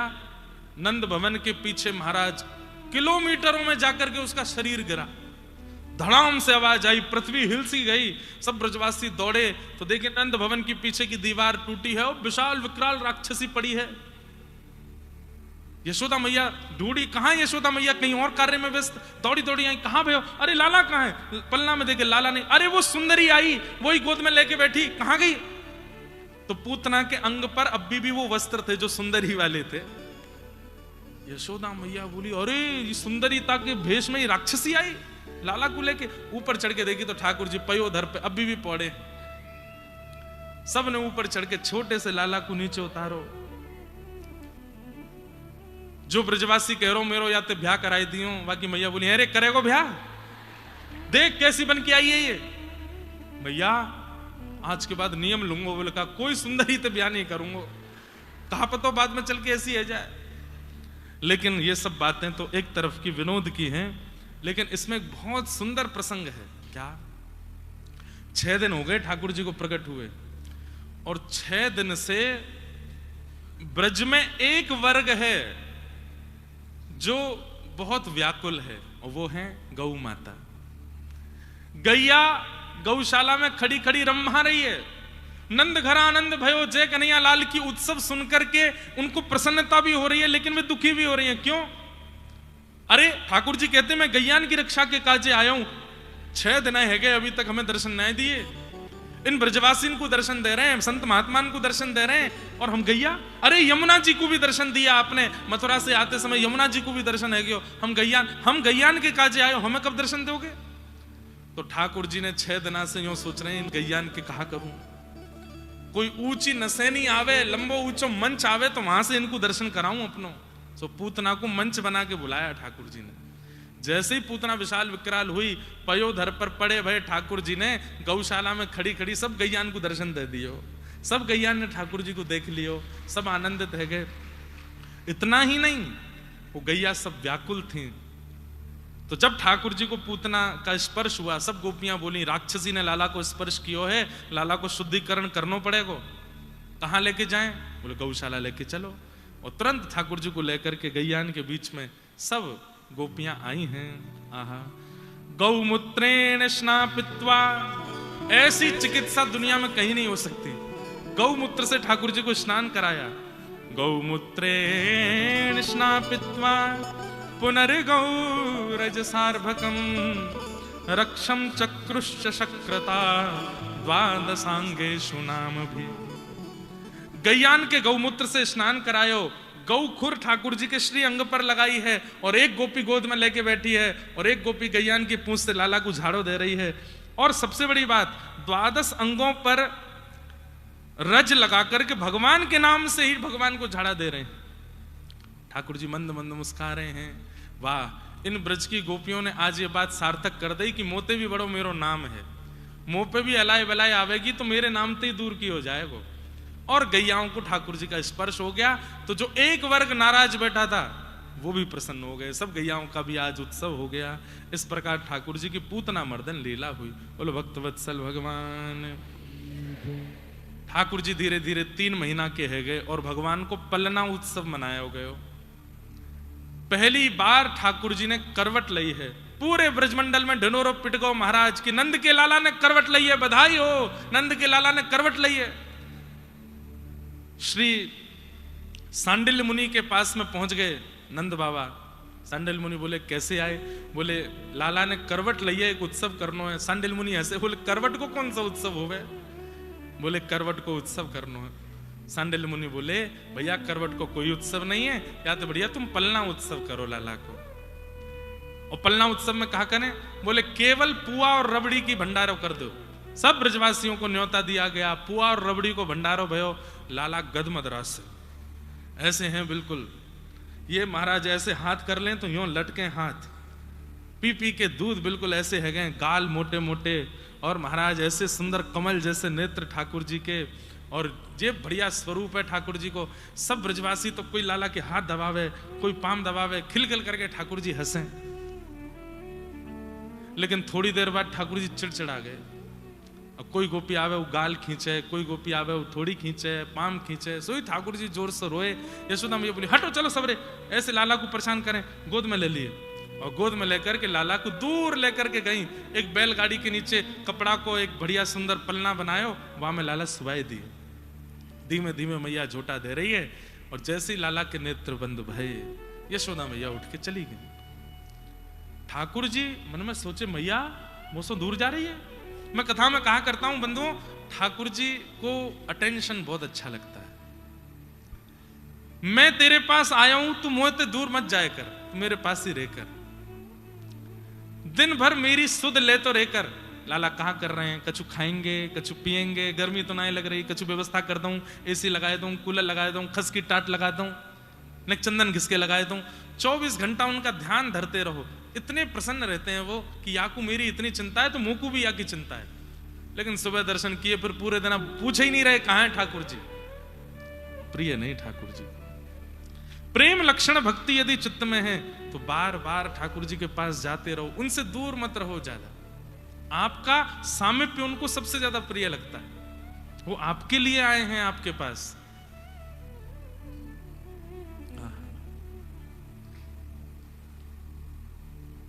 यशोदा मैया जैसी जान लगी, ठाकुर जी बोले मैया बड़े बड़े योगी तपी सन्यासी विरक्त हजार हजार वर्ष तक हिमालय पर तपस्या करते हैं, तब भी मेरी एक झांकी नहीं देख पाते, और मैं तेरे यहां लाला बन के आयो, तुम मुझको अकेलो छोड़ के जा रही है? अभी बताऊं, रुक जा। सोई ठाकुर जी ने अपनो पाम लंबो कियो और लंबो करके बैलगाड़ी में मारी। ठाकुर जी ने तभी देखी ऊपर सक्टासुर नाम का दैत्य भी बैठा है। अब यहां उद्देश्य दैत्यवध नहीं था, उद्देश्य तो यशोदा मैया को बुलाना था। जैसे ही पाद प्रहार किया, बैलगाड़ी 3 बार आकाश में घूम करके नीचे गिरी, सबरे मटका फूट गए और उन्हीं के बीच दब के सक्टासुर भी मर गए। जोर की आवाज भई। यशोदा मैया ने पीछे मुड़ के देखी तो बैलगाड़ी गिरी पड़ी है। ब्रजवासी सब दौड़े, जाकर के देखी तो वहां पे मटकी में दूध घी दही भयो और वहां के बीच में ठाकुर जी पड़े। यशोदा मैया ने उठा करके हृदय से लगाए। बैलगाड़ी कैसे पलट गई? इतनी बड़ी बैलगाड़ी, कोई हवा भी नहीं आई, आंधी भी नहीं आई, तूफान भी नहीं आया, और ये बैलगाड़ी पलटी कैसे? छोटे छोटे बालक वहां खेल रहे थे, वे आकर के बोले मैया हम बताएं। बोले बताओ। नते श्रद्ध गोपा बाल भाषित मृत्युतः, नते श्रद्ध गोपा बाल भाषित मृत्युतः, अप्रेमयम बलम तस्य बालकस्य नते विदु। छोटे छोटे बालकों ने अपनी सहजवाणी में कहा मैया ये तेरो लाला है ना, जाने इतनो पाम लंबो कियो हमने अपनी आंखन ते देखी मैया, ये इतनो सुनाए जो इतनो लंबो है गो मैया, और याने अपनो पाम लंबो करके यूं तक के मारी बैलगाड़ी में, सोई बैलगाड़ी 3 बार पलट के गिर गई नीचे। कोई मैया मानेगी या बात? मैया ने कही यहां पे आ। बालक पास में गया तो एक धरोवा के काल के नीचे। झूठ बोला? मैया तेरी सौगंध खा के कह रहा हूं। मैया बोली फिरते आ यहां पे, सौगंध और खा रहा हूं मेरी। इतने में ठाकुर जी किलकिल करके हंस गए। क्यों? मैं कितनी बड़ी योजना करके पूतना मार दी, सक्टासुर मार दियो, लेकिन मैया को अभी भी मैं लाला ही लग रहा हूं, अभी भी मैं बालक ही लग रहा हूं। ये प्रेम ही तो ठाकुर जी को प्रिय लगता है। मैया लाला को लेकर के भीतर आ गई, फिर से गौशाला गई, झाड़ू लगाया लाला को, पतनो कहां थे अला वाला आ जाए मेरे लाला पे। 1-1.5 महीना बाद ठाकुर जी एक दिन यशोदा मैया ने देखे नंद अपने कक्ष से घुटमुन चल के बाहर आ रहे हैं। अब तो यशोदा मैया इतनी प्रसन्न है गई, तुरंत गई और जाकर के तिजोरी में से 2 छोटी छोटी सुंदर पायल निकाल के लाई। वहां में सुंदर सुंदर रुंझन रुंझन आवाज करवे वाली बढ़िया सुंदर शब्दावली प्रकट है वाली पायल लेके आई। और लाला चल रहे हैं, बैठा के नहीं, चलते हुए ठाकुर जी कैसे पाम पकड़ के धीमे से दोनों पैरन में पायल पहना दे। अब जैसे ही ठाकुर जी चले तो छुम छुम छुम आवाज होवे, फिर ठाकुर जी रुक जाए, पीछे मुड़ के देखें ये आवाज कहां से आ रही है। और यशोदा मैया कोने में बैठ के देख रही है। फिर चले, चलते चलते छुम छुम, फिर आवाज आवे, फिर रुक जाए, फिर देखें कहां से आ रही है। थोड़ी देर और चले, फिर से आवाज आई तो ठाकुर जी अब के रोने लगे कि मिल क्यों ना रही है, ये आवाज कहां से आ रही है। तो मैया दौड़ी दौड़ी गई, लाला को ऐसे गोद में लेके ठाकुर जी के पांव ऐसे हिलाए। तब ठाकुर जी ने नीचे, अच्छा यहाँ से आवाज आ रही है। अब तो ठाकुर जी अपने पांव ऐसे हिलाने लगे। कोई की भी गोद में जामे पांव ऐसे ही चला में, वाके पेट में मारे जोड़ जोड़ते, क्यों झुमझुम आवाज आवे जी। पैरन में पायल पहन के ऐसे घुटमुन चलना सीख गए। मैया गोद में लाला को बैठा के सिखाती है, लाला बोल मैया, नहीं बोलते। नंद बाबा आते हैं, मैया ना बोलेगो, पहले बाबा बोलेगो, मेरी गोद में दो। बाबा अपने संग ले जाते हैं, बाबा बोलते हैं लाला बोल बाबा, नहीं बोलते। दाऊ दादा आते हैं, बोले भैया बोलेगो, पहले मेरी गोदी में दो। छोटे से दाऊ दादा ठाकुर जी को लेके जाते हैं, बोले लाला भैया, नहीं बोलते। सब समझाते हैं, ठाकुर जी कुछ नहीं बोलते। एक दिन यशोदा मैया लाला को गोद में लेकर के गौशाला गई तो गैया को देख के छोटी सी उंगली करके ठाकुर जी बोले गैया, और जैसे ही बोले गैया, मैया बोली कहा गई लाला तेने, कहा गई, दोबारा बोलिए गैया। और मैं कौन हूं, मैं कौन हूं, मैया। अब जैसे ही मैया बोली, इतने में मैया दौड़ करके गई नंद बाबा के पास, बोले लाला ने मैया बोली, अच्छा मेरी गोद में। लाला मैं कौन, बाबा। दाऊ दादा है, बोले मेरी गोद में बाबा को। लाला मैं कौन, बोले भैया। अब तो सब ब्रजमंडल के लोग अपनी अपनी गोद में ले में सब लाला से अपना नाम बुलवा रहे हैं। लाला एक बार बोलते गोपी, तो ठाकुर जी तोतली भाषा में गोपी बोलते हैं, किसी को श्यामा बोलते हैं, किसी को कुछ ही नाम से बोलते हैं। ऐसे ठाकुर जी सबके नाम, लेकिन सबसे पहले ठाकुर जी ने मुख से बोला गैया, गैया का नाम बोला। और धीमे धीमे अब ठाकुर जी खंभ पकड़ के खड़े हो जाते हैं और खड़े होकर के धीमे धीमे चलना प्रारंभ करते हैं। चलते चलते अचानक से फिर गिर जाते हैं धम। फिर यशोदा मैया आवे, मैया आगे के अरे लाला कछुना है भयो, कछुना है भयो, चेंटी मर गई, चेंटी मर गई। रोते हैं ठाकुर जी, फिर उठाए के चलानो सिखावे। मैया धीमे धीमे उंगली पकड़ के चलना सिखाती है। दहली पे ले जाएं और दहली पे ले जाके मैया, अब दहली मैया पार कर जाएं, फिर लाला तक लाला आ जा। तब ठाकुर जी दहली पार करते हैं, अपनी जीभ निकाल करके होठ भींच करके जैसे तैसे दहली पे ऊपर चढ़ते हैं, और चढ़ करके पल्ली तरफ जब उतरने की, तो पल्ली तरफ गहराई ज्यादा है, तो पल्ली तरफ गहराई के कारण ठाकुर जी पूरे लटक गए, लेकिन नीचे पाम नहीं पहुंचे। तो ऐसे ठाकुर जी दहली पे लटके लटके फिर रोते हैं, मैया ये दहली मुंह को मार रही है। ब्रह्मा जी कहते हैं वाह, कहां 2 पग से तीनों लोक नाप लेते हैं। वामन बनकर के गए और जाकर के 2 पग से तीनों लोक नाप लिए, और आज यहां पर दहली नापने के कारण आपके चरण छोटे पड़ रहे हैं। श्रुतिम अपरे स्मृतिम अपरे भजन्तु भव भीता नीतिम अपरे अहम तु नंदम वंदे यस्या लिंदे ब्रह्म वसिता। बोले मैंने ब्रह्म को कहां देखा? बोले श्रुतियों में नहीं देखे, स्मृतियों में नहीं देखे, नंद भवन पर लदे हुए दिखे। कहां? दिल्ली पर लदे हुए हैं, ऐसे लटके हुए हैं ठाकुर जी। ऐसी मधुर लीला ठाकुर जी बाल भाव सो कर। बंधुओं एक बात सुनिए, प्रेम जहां होता है ना, वहां प्रभाव होते हुए भी प्रभाव छुपाए जाते हैं, प्रभावशाली होते हुए भी प्रभावों को नष्ट कर दिया जाता है। लेकिन जहां प्रेम नहीं होता, वहां जितना प्रभाव नहीं है उससे ज्यादा दिखाया जाता है। ठाकुर जी यहां प्रभाव को गौड़ करते जा रहे हैं व्रजमंडल में। यशोदा मैया लाला को खूब सुंदर शिक्षा देवे, लाला तेरी आंख कहां है? तो ठाकुर जी ऐसे करते हैं। तेरी जीभ कहां है? तो ठाकुर जी अपनी जीभ निकालते हैं। लाला तेरे हाथ कहां है? तो ठाकुर जी ऐसे करते हैं। और तेरे पाम कहां है? तो ठाकुर जी अपने पैर हिलाते हैं। पेट कहां है? तो ठाकुर जी ऐसे करते। कभी कभी गलती कर देते, पेट कहां है? तो यूं करते हैं, ये पेट है लाला, ये है। ऐसे करके ठाकुर जी सब सीख रहे हैं, कहां मेरे हाथ पैर। छोटे बच्चों को सिखाते हैं, आइस बताओ, आइस कहां है? बच्चे करते हैं ऐसे, आइस। ऐसे ठाकुर जी सीख रहे हैं। सब गोपियां आके परीक्षा लेती हैं ठाकुर जी के। अच्छा लाला स्वभाव है तो बताइए जीभ कहां है? तो ठाकुर जी अपनी जीभ निकालते हैं। अच्छा लाला की नाक कहां है? तो ठाकुर जी ऐसे करते हैं, ये रही नाक। आंख कहां है? तो आंखें ऐसे मटकाते हैं। एक गोपी चतुर ग्वालिनी बोली, लाला तेरे कान कहां है? ठाकुर जी बोले, या कि मन की जानू, जैसे ही मैं कान पकड़ूंगा सोई कहेगी, लाला क्षमा कियो, क्षमा कियो, तू तू तू क्षमा मत मांगे। ठाकुर जी ने अपने कान नहीं पकड़े। लाला तेरे कान कहां है? नहीं बताए। अच्छा मैया तुम तो ऐसे ही कहो, लाला को तो पता ही ना वाके कान कहां है। सो ठाकुर जी उठ के गए, वह गोपी के ही कान पकड़ के बोले, ये रहे कान। अपने कान नहीं पकड़ूंगा। ऐसे ठाकुर जी मधुर मधुर लीला करने लगे हैं, और केवल गले में 2 माल पहन के घूमते हैं। कभी कभी मैया का मन होता है तो कौपीन पहना देती है, नहीं तो निर्वस्त्र ही घूमते हैं। इतनी सुंदर ठाकुर जी की झांकी है। पैरन में छोटी छोटी पाजे पहनते हैं, हाथ में कड़ूला पहनते हैं। सूरदास जी वर्णन करते हैं एक बहुत सुंदर छवि का।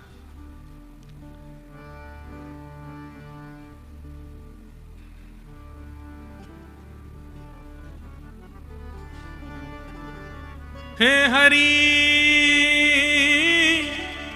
अपने आंगन कछु गावे, हे हरि अपने आंगन कछु गावे। तनिक तनिक हाथन सो अपनी, तनिक तनिक हाथन सो गायन टेर बुलावे, गायन बुलावे। हे हरि अपने आंगन कछु गावे, हे हरि अपने आंगन कछु गावे। कुछ गा रहे हैं, क्या गा रहे हैं ये नहीं पता, कुछ गा रहे हैं, और कुछ गा करके अपने गायन पे खुद ही नाच रहे हैं। और बीच बीच में बछड़ा बछिया, नंद भवन में गैया बछड़ा बछिया बंधे नहीं रहते, खुले रहते हैं। तो कभी कभी बछड़ा बछिया ठाकुर जी की पाजे सुन के और उनके मुख की स्वर सुन के छोटी छोटी बछड़ा बछिया वहां आ जाते हैं, नंद भवन के बाहर आके खड़े हो जाते हैं। तो ठाकुर जी अपने हाथों से ऐसे उनको बुलाते हैं भीतर। तो कुछ कारी धोरी छोटी छोटी गैया ठाकुर जी को आकर के घेर लेती हैं। फिर ठाकुर जी क्या करते हैं, माखन की मटकी पास में ही रख देती है मैया, भूख लगे तो खा ले को। तो ठाकुर जी वहां से माखन ले में, कछु खा में, कछु उन गैयान को खवा में, तो गैया अपना मुंह हटा ले, नहीं खा में, सो फिर क्या करते हैं, अपने अंग पे लगा लेते हैं, और अपने अंग जगह जगह अंग पे लगा के फिर अंग उसके मुख के पास करते हैं। फिर जब वो बछड़ा बच्चिया जीव निकाल के चाटे, सो खिलखिल करके ठाकुर जी जोर से हंसते हैं। सूरदास जी कहते हैं ठाकुर जी के इस रूप माधुरी और इस आनंद माधुरी का दर्शन करके देवता लज्जित हो रहे हैं कि हम काय बात के देवता हैं। वृंदावन क्यों ना भये हम मोर, वृंदावन क्यों ना भये, करत निवास गोवर्धन ऊपर, करत निवास निरखत नंद किशोर, निरखत नंद किशोर, वृंदावन क्यों ना भये हम, वृंदावन क्यों ना भये। अच्छा, भगवान ग्वाल बालों के सामने, गोपियों के सामने, यशोदा मैया के सामने, नंद बाबा के सामने ऐसी लीला करते हैं तो ये समझ में आ सकता है कि वो परमात्मा हैं। जैसे कोई सामने आता है तो बाल लीला करने लगते हैं, नहीं, वो एकांत में भी वही लीला करते हैं। और ये एकांत का पद है ठाकुर जी का। हे हरि अपने आंगन कछु गाव, कोई नहीं है आसपास, अकेले अपने आप में धुन में मस्त है, मटक मटक के चलते हैं, कभी गैयाओं के गले से लग जाते हैं, कभी नीचे लटक जाते हैं, छोटे से हैं, 1.5-2 वर्ष के हैं ठाकुर जी, बस ऐसी लीला करते हैं। फिर बड़े बड़े खंभ लगे हैं नंद भवन में, उनमें मणियां हैं, उन मणियों में अपना प्रतिबिंब दिखाई देता है, तो ठाकुर जी अपने प्रतिबिंब के सामने जाते हैं, कभी खो, कभी ऐसे बंदर की तरह करते हैं, फिर उससे बात करते हैं, मैं तोते ज्यादा मल्लूक हूं, मेरी मैया देख मुझको कैसे बनावे, अपने आप से। फिर यशोदा मैया के लाला कौन ते बात कर रहा है, अरे मैया देख कोई ग्वालिन को छोरा घुसिया है हमारे घर में। मैया के कहाँ है, जे खड़ो मेरे सामने। तो मैया आकर के देखे, अरे लाला जे तो तेरो ही प्रतिबिंब है, तू खुद को ही देख रहा है, ये मणि में तेरो ही रूप आ रहा है। मैया जे मैं हूं, बोले हाँ। तो मैया पीछे आके खड़ी होती तो मैया भी दिखने लगी, देख मैं भी आई गई, अरे हम बे मैया ये तो मेरो ही प्रतिबिंब है, तेने मुझको पहले नहीं बताई मैं इतनो मलूक हूं, मुझको तो आज पहली बार पता चली मैं इतनो सुंदर। ऐसी मधुर मधुर और इतनी सुंदर लीला ठाकुर जी कर रहे हैं कि देवताओं को बस लग रहा है हम अपनी पदवी छोड़ करके दौड़ के चले जाएं इस व्रज में और जाकर के ठाकुर जी की इस लीला सेवा का अनुभव कर लें। आहा, ऐसी मधुर लीला ठाकुर जी की व्रज वृंदावन में चल रही है। भगवान धीरे धीरे अब नंद भवन से बाहर जाने लगे। नंद भवन के बाहर ग्वाल बाल खड़े रहते हैं, लाला कब बड़ो होएगो, कब हमसे मित्रता करेगो। तो अब ठाकुर जी धीरे धीरे बाहर जाने लगे। ठाकुर जी के सखा बन गए, मधुमंगल, तन सुखा, मन सुखा, धन सुखा। सबके नाम तो कुछ और होंगे, ठाकुर जी ने इनके नाम रख दिए। मधुमंगल, एक बिल्कुल तन से सूख हो भयो बा को नाम धर दियो तन सुखा। एक पूरे दिन रोते ही रहे, काय बात को रो रहो, आज मैया ने मारो, आज बाबा ने मारो, आज बहन ने मार दियो, आज मेरे बड़े भैया ने मारो, आज बा ने पीट दियो। ठाकुर जी ने कही मन सुखा, मन ते सुखी रहे हमेशा। उल्टे नाम धरे, तनते पत्रोत बा को नाम तन सुखा, मनते रोतो रे बा को नाम मन सुखा। एक है बेचारो कभी फटी उधरी सी धोती पहने आवे, कभी फटे उधरे से कपड़ा पहने आवे। ठाकुर जी कहे अरे का फटे पुराने कपड़ा ने पहनतो रे, लाला तू तो राजा को छोरा है, हमारे घर में पहने हुए को थोड़ी है। ठाकुर जी ने बाको नाम धर दियो धन सुखा, धन ते सुखी है। ऐसे ठाकुर जी की बाल गोपाल चोर प्रचार प्रसार मंडल एक रजिस्टर संस्था के अंतर्गत कुछ लोगों के साथ में एक संस्था बना ली। उनके संग ठाकुर जी खूब मधुर मधुर लीला करते हैं, क्रीड़ा करते हैं, खेलते हैं। आपस में चर्चा हुई तो मधुमंगल ने लाला को ब्याह के बारे में बता दियो। मधुमंगल बोलो लाला एक समय आवेगो, हम सबन को ब्याह होएगो। ठाकुर जी बोले ब्याह का होए, बोले जैसे मैया है ना ऐसी बहू आ जाए घर में, फिर वही अपने हाथ से बनाए के खवावे, वही हमसे बात करे, हमारे संग रहे। अच्छा कब होएगो मेरो ब्याह? बोले तू तो अभी कह दे मैया ते अभी करा देगी तेरो, और का बुढ़ापे में जाके करेगो, बालपन में ही कर ले। अब तो ठाकुर जी घर पहुंचे, घर जाके मैया ते बोले मैया मैं ब्याह करूंगा। 3.5 वर्ष के लाला, मैया अपने किसी व्यस्त काम में लगी और लाला है कि बोले मैया मैं ब्याह करूंगा। कौन ने सिखाया तुमको ये ब्याह के बारे में? कौन ने बताया? बोले मैया तू बात है मत पलटे, मेरो ब्याह करा। अब मैं योग्य है हूं मैया मेरो ब्याह करा। तो को पता ही कौन ने ब्याह के बारे में? बोले मेरो एक सखा है मधुमंगलवान है। मैया बोली या मधुमंगल है तो मैं बताऊंगी। नेक्स्ट से छोरा 3.5 बरस को भैया को ब्याह के बारे में लोभ दे। सो मैया बोली लाला ब्याह ऐसा ना होए करें, खूब सारी व्यवस्था करनी पड़े, खूब काम धंधे आने चाहिए तब जाके ब्याह होवे। मैया देख मैं सब काम कर लूं। कहा कर ले तू, मैं अपने हाथ से दूध पी लूंगा, तेरे हाथ से ना पीऊंगा। देख मैं पीने लगो मैया, अब मैं योग्य है मेरो ब्याह कर दे। मैया बोली एक काम ते काम ना चल और भी। मैया मैं अपने आप भोजन करूंगा, तू थाली लगा मेरी। ठाकुर जी ने थाली लगवा ली। रोटी तोड़ में मैं नहीं आ रही और तोड़ करके ठाकुर जी पा करके अपनी सुगढ़ता बता रहे हैं कि मैं योग्य है हूं मेरो ब्याह करो। कंगी लेकर के अपने बाल स्वयं काट रहे। मैया देख अब मैं योग्य है मेरो ब्याह कर दे। एक दिन बैठे गुसल खाने में अपने वस्त्र धो रहे हैं ठाकुर जी। मैया बोली कहा कर रहे हो? वस्त्र धो रहा हूं। मैया योग्य है मेरो ब्याह कर दे, मैं सब कांपन में निपुण है हूं मैया मेरो ब्याह कर दे। ऐसे ठाकुर जी मैया के पीछे। एक दिन सबरी गोपी बैठी, ठाकुर जी बोले लाला तू रोज के ब्याह करूंगा ब्याह करूंगा, चल सबरी गोपी बैठी है, जो तो को बढ़िया लगे बातें तेरे ब्याह करा दूंगी। अब ठाकुर जी जामे, गोपियां सब घूंघट करके बैठी हैं, एक एक गोपी को मुंह उठा में। मैया जे तो कार्य है यातना करूंगा। तो गोपी बोली अरे लाला तू भी तो कारो है। अरे मैया अमावस्या की रात्रि में दीपक बुझ गए, मैं तो खो ही जाऊंगा, बहू भी खो जाएगी। कम से कम एक तो ऐसा रहना चाहिए जो दिखता रहे, अंधेरी रात में दोनों खो जाएंगे। मैया या तो ब्याह ना करूंगा। दूसरी गोपी के पास गए, सब गोपियां बड़े आनंद विनोद में। वह गोपी को मुंह उठा के कहे मैया या तो ब्याह ना करूंगा। बोले क्यों? बहुत मोटी है, सब रो भोजन खा जाएगी घर को, या तो ब्याह ना करूंगा। ऐसे सब गोपी के मुंह देख रहे हैं ठाकुर जी। एक बूढ़ी यशोदा मैया की सास के जमाने की गोपी भी दूर बैठी, वाके नेत्रन से प्रेम के आंसू गिर रहे हैं, खूब जोर जोर से हंस रही है लाला की लीला देख के। लेकिन वाके अचानक मन में आई मैं भी थोड़ी युवा होती तो इन गोपीन के बीच में बैठती, लाला मेरो भी घूंघट उठाए तो। ठाकुर जी तो समझ गए मन की बात। सोई ठाकुर जी सब गोपीन के मुंह देखते देखते अचानक ते वह मैया की ओर देखो और दौड़ करके गए, वाको उठायो मुंह। तो सब गोपी हंसने लगी, अरे लाला पर अम्मा को मुंह देख रहा है। और ठाकुर जी धम्मते भाई की गोदी में बैठ गए और मैया तो बोले मैया या तो मेरो ब्याह कराए थे।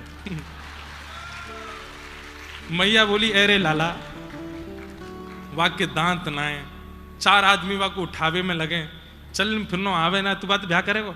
तो मैया मेरे भी दांत ना है, या के भी दांत ना है, दोनों लापसी में ही काम चलाए ले करेंगे। और मैया मोकू भी उठावे के काजे नंद बाबा यशोदा आवे, या को उठावे काजे भी दोनों आ जाए करेंगे। मैया मेरो यही तो ब्याह करा दे। वो बूढ़ी बड़ी अम्मा ऐसे जोर से ठाकुर जी को आलिंगन कर ले, लाल जी को आलिंगन कर ले। नंद रानी यशोदा की जेठानी आई एक बार, तो मैया सुबह तो समझा रही है लाला आज तेरी बड़ी मैया आ रही है। बोला अच्छा दंडवत प्रणाम करियो। काय को? अरे तो बड़ी मैया आवेगी प्रणाम ना करेगो? हमें कहा मिलेगो प्रणाम करवे के बाद? बोले बड़ो स्वार्थी है, कछु मिलेगो ना तो प्रणाम ना करेगो? ठाकुर जी बोले मैं प्रणाम ना करूंगो, मोकू कछु मिलेगो तो ही प्रणाम करूंगो। तो मैया ने ऐसी बोल दी कि कहीं नाक नहीं कट जाए, बड़ी मैया आवेंगी घर पे। लाला उनको प्रणाम कर देगो तो वो तेरो ब्याह करा देंगे। ठाकुर जी बोले मेरो ब्याह है जाएगो? बोले हाँ। अब तो मैया तुम बता कब आ रही हैं? जैसे ही बड़ी मैया आई, ठाकुर जी तो द्वार पे ही खड़े हैं। मैया ने कही देख लाला बड़ी मैया आ रही है, प्रणाम। ठाकुर जी दौड़ करके मेरी बड़ी मैया आ गई, मेरी बड़ी मैया आ गई। अरे मैया तेरे काजे तो मेरी आंख पथराई गई, कब तक ढूंढ रहा हूं मैं तो को, दंडवत प्रणाम करें। अब 3.5 बरस को बालक ऐसी बात बना के प्रणाम करे तो कौन को आनंद नहीं आवेगो? अरे लाला, अरे कन्हैया कितनो प्यारो लाला। अब तो ठाकुर जी को हाथ पकड़ लें, बड़ी मैया तू मेरे पास ही सोइयो, मैं तेरे पास ही सोऊंगो, यशोदा मैया के पास ना सोऊंगो, तुमको गोदी में ले ले। ऐसो जोर जोर से आलिंगन करें। यशोदा मैया देखें मैया सुबह तो प्रणाम कर रहा हूं, एक बार भी यूं नहीं कहिए तेरो ब्याह है जाए। लाला तू ऐसी बात काहे को करो करे? ऐसी मधुर मधुर लीला ठाकुर जी की, उधम मचा में आनंद करें, उत्सव मनावे। एक दिन रात में सो नहीं रहे हैं ठाकुर जी, तो यशोदा मैया ठाकुर जी से कह रही लाला सो जा। ठाकुर जी कह रहे मैया मुझको नींद ना आ रही, तू मुझको कछु दिलवा तब सोऊंगो। तो यशोदा मैया ठाकुर जी को लेकर के खिड़की के पास बैठी, एक परात में जल भर लियो है, और वहां में चंद्रमा की छाया आ रही है और ठाकुर जी के मैया कह रही है लाला देख ये चंद्रमा खिलौना नीचे आए गए हो, अब तू याद सो खेल लियो, अब तू या को देखते सो जा। चंद्र खिलौना ले हूं सुमैया मोरी, चंद्र खिलौना ले हो सुमैया मोरी, चंद्र खिलौना ले हूं सुमैया मोरी, चंद्र खिलौना ले हो सुमैया मोरी। जय हो लोट अब ही धरण पे, जय हो लोट अब ही धरनी पे, तेरी गोद न आए हूँ सुमैया मोरी, तेरी गोद न आए हो सुमैया मोरी। मैया मुँह को चंद्रमा चाहिए, मुँह को चंदा खिलौना चाहिए, मुँह को ला के दे। यशोदा मैया कह रही है अब लाला चंद्र खिलौना कहाँ से लेके आऊं तेरे काजे। मैया ने परात में जल भर दियो तो जल में देख करके चंद्रमा लाला उछलन लगे, नाचन लगे, अरे चंद्रमा आएगो चंद्रमा आएगो। लेकिन जैसे ही वहां में हाथ मारो सबरो पानी छलक गयो। अरे मैया तुम को बावड़ो समझे हैं, जल में वहां को प्रतिबिंब दिखाई करके मोती करी चंद्रमा नीचे आएगो, मुंह को तो वही चंद्रमा चाहिए, वहां को नीचे लेके आ। यदि तेने वो चंद्रमा मुंह को नहीं दियो तो जय हो लोट अबई धरणी पे, मैं पृथ्वी पे सो जाऊंगा तेरी गोद में नहीं आऊंगा। मैया बोली लाला तू वैसी कारो है, पृथ्वी पे लेट जाएगो, सबरी रज तेरे अंग पे लग जाएगी और बुरा है जाएगो, मोह का लेट जा।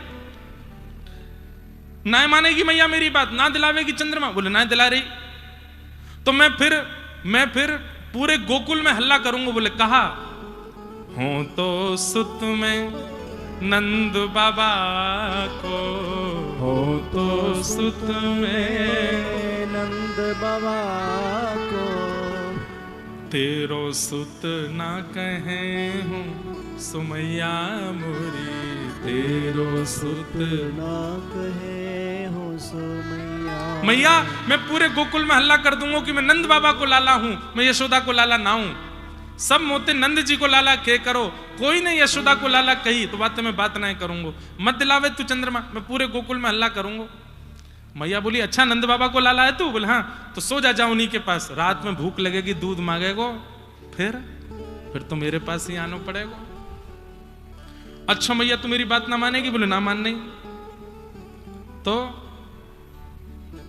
सुरभि को पे पान न करी हूँ, सुरभि को पे पान ना करी, मैं गैयान को दूध पीना बंद कर दूंगा कलते, और बेणी सिर ना गुथे हूँ सुमैया मोरी, बेणी सिर ना गुथे हो मैया कलते गैया को दूध पीना बंद। और सुन तू रोज कंगी लेके मेरी घुंघराले केशन की ऐसी बेणी ऊपर जूड़ा बनाए के धर दे, कलते तोते अपने जूड़ा नहीं बंधवाऊंगो। मैया बोली मत पीवे दूध, वैसे कारो है, सफेद दूध नहीं पीवेगो तो और कारो है जाएगो, और मोते अपनी बेणी नहीं गुथावेगो, अपने केश नहीं बनवावेगो तो जुआ पड़ जाएंगी तेरे बारन में, और वो जुआ काउदना तो को पकड़ के ले जाएंगी, खींच के जमुना जी में फेंक आएंगी। ऐसी छोटी छोटी बात बालकन से करें, ऐसी बात है। जब ठाकुर जी सोचने लगे अब कहा बोलूं, मैया तो सब जगह ते मना कर रही है, तो फिर मैया ने थोड़ी देर बाद आगे आ बात सुन मेरी, आगे आ बात सुन लाला चल मां दूर खड़ो मत, मेरे पास आ, एक बात बतानी है तो। ठाकुर जी बोले मैं नहीं आ रहा, बोले ऐसी बात है बलराम हूं ना जनई हो, जो बलराम को नहीं पता चलनी चाहिए, केवल तू को पता चलनी चाहिए। ये बात सुनते ही ठाकुर जी दौड़ के आए, मैया जल्दी बता दे मेरे कान में कौन सी बात है। दाऊ दादा को नहीं पता चलना चाहिए, पहले मुंह को बता दे। हंस समझाए कहत यशोदा, हंस समझाए कहत यशोदा, गोद में लेकर के मैया और कह रही है लाला पीछे पड़ो रे, चंद्रमा चाहिए चंद्रमा चाहिए चंद्रमा चाहिए, या चंद्रमा की रट छोड़, यासु बढ़िया एक वस्तु दूंगी तो क्यों। बोले कहा तो को नई दुल्हनिया दे हूं सो लाला मेरे, नई दुल्हनिया ले लाला अब तो जैसे ही कही मैया ने कि नई दुल्हनियां दे हूं, इतने तो ठाकुर जी कूद पड़े और कूद करके मैया ते बोले, मैया तेने ऐसी बात कर दी है, मैं कहा बताऊं। अब मेरी बात सुन। बोले कहा, तेरी सो मेरी सुन मैया, तेरी सो मेरी सुन मैया, मैं अब ही बिहावे जय हूं। मैया मैं अब ही ब्याह करवे जाऊंगा, तू तैयारी कर और मुझको लेके चल। अब तो चंद्रमा छोड़, ठाकुर जी तो रोने लगे, जोर जोर से रो में। मैया बोली कहां? बोले ब्याह करूंगा, अब ही करूंगा। यशोदा मैया लाला को गोद में लेके बैठी है। सूरदास जी महाराज चंद्र सरोवर पर बैठे बैठे लिख रहे हैं और नेत्रों से अश्रु बहाते हुए कह रहे हैं, सूरदास हैं कुटिल बराती, सूरदास है कुटिल बराती, गीत सुमंगल गए हूँ सुमैया मेरी, गीत सुमंगल गए हो सुमैया। ऐसे ठाकुर जी कभी ब्याह की जिद करें, कभी चंद्रमा की जिद करें। यशोदा मैया को 24 घंटा मन लगो ही रहे ठाकुर जी सो। नंद बाबा को रोज को नियम है लाला को गोद में बैठाए के प्रसाद पामे, और ठाकुर जी कभी दही लेकर के बाबा के गाल ते लगा दें, कभी कड़ी लेकर के बाबा की नाक ते लगा दें। खामे कमे फैला में ज्यादा है, पर नंद बाबा को भी सुख मिले। अच्छा, नंद बाबा को रोज नियम है नेक सी मिर्च खामे। लाला ने एक दिन मिर्च पकड़ ली, बोले बाबा जी खाऊंगो। ठाकुर जी नंद बाबा बोले लाला जी मत खाइयो, अरे या तो तुम्हें पेट में दर्द है जाएगो, तेरा मुंह पजर जाएगो। तो ठाकुर जी ने सोची ये कोई बढ़िया वाली मिठाई है या हमारे मुंह को खाना दे। एक दिन ठाकुर जी ने देखी नंद बाबा की जैसी नजर बची, सोई मिर्च लेके सोई खा गए, और जैसे ही खाई महाराज मुंह लाल पड़ गयो, आंखनते आंसू निकले। अब चीख चीख के ठाकुर जी रो में सबरो गोकुल इकट्ठो है गयो। कोई लाला को शहद चटा रहो है, कोई लाला को मक्खन खवा रहो, कोई चीनी खवा रहो है, और सब लाला बस अपनी जीप पकड़ के करें, जीप पिचर गई मेरी, जीप पिचर गई, बहुत जोर से पिचर गई, अरे कहाँ खवाई दियो। ऐसे ठाकुर जी की मधुर लीला वृंदावन में। फिर धीरे धीरे ठाकुर जी माखन चोरी लीला करने लगे। भागवत में शुकाचार्य जी वर्णन करते हैं कैसी लीला ठाकुर जी कर रहे हैं। श्रृंग्यग्निडंष्टि जलद्विजकंटकेभ्य क्रीडा परावति चलौ स्वसतो निषिद्धुम गृह्याणि कर्तुमपि यत्र न तज्जनन्यो शोकात् आपतुरलं मनसो नवस्थामु। भगवान मधुर मधुर लीला कर रहे हैं, उन सब लीलाओं का आस्वादन सब ब्रजवासी कर रहे हैं। एक दिन मैया ने लाला को मटकी फोड़वे के काजे उखल से बांध दियो। नलकुवर मणिग्रीव पर कृपा करी, ठाकुर जी ने उखल से दोनों वृक्ष को स्पर्श कियो और कुबेर के पुत्र प्रकट भय, भगवान ने उन पर अनुग्रह कियो। दोनों ने भगवान की स्तुति गाई। जब वृक्ष गिरवे की आवाज भई तो सब ब्रजवासी ने मन बना लियो कि अब हम गोकुल में नहीं रहेंगे, चलो यहां से। कहां चलें? बोले कि नव कानन है, नवीन वन है, जाको नाम है वृंदावन। और सब वृंदावन की ओर चल रहे हैं कि वनम वृंदावनम नाम पशव्यम नव काननम गोप गोपी गवाम सेव्यम पुण्याद्रितृणवीरुधम। श्री वृंदावन किशोरी जी के हाथ से निर्मित है, इसलिए ठाकुर जी को बहुत प्रिय है।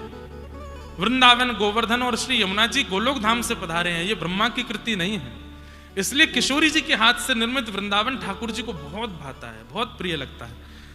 वनम वृंदावनम संप्रविश्य सर्वकाल सुखावहम। ठाकुर जी को बहुत सुख मिलता है वृंदावन में। क्यों?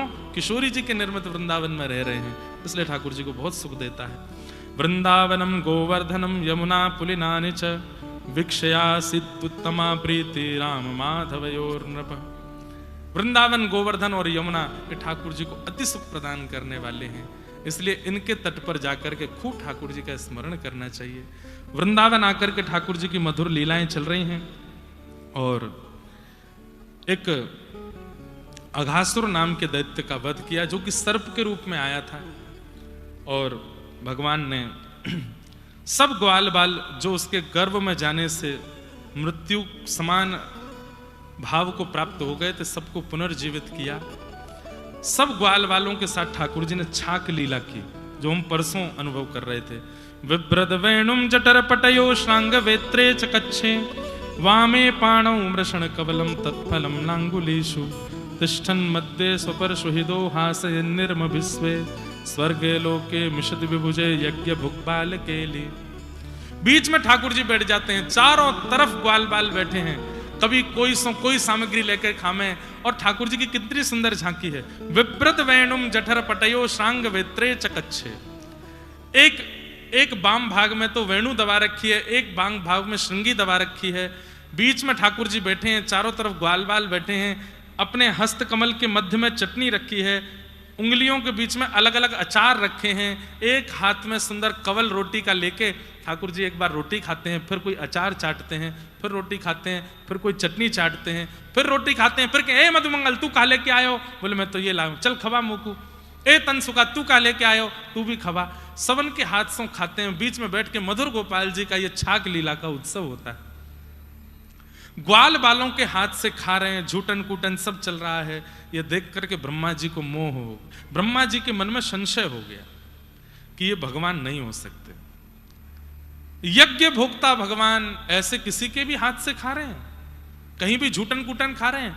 व्रज की लीला में कथा आती है कि भगवान को एक सखा मन सुखा पुरानी कढ़ी लेके आयो, ठाकुर जी को खवानी पड़ेगी खट्टी कढ़ी, या हमारे एकांत में जाके अकेलो ही पारो।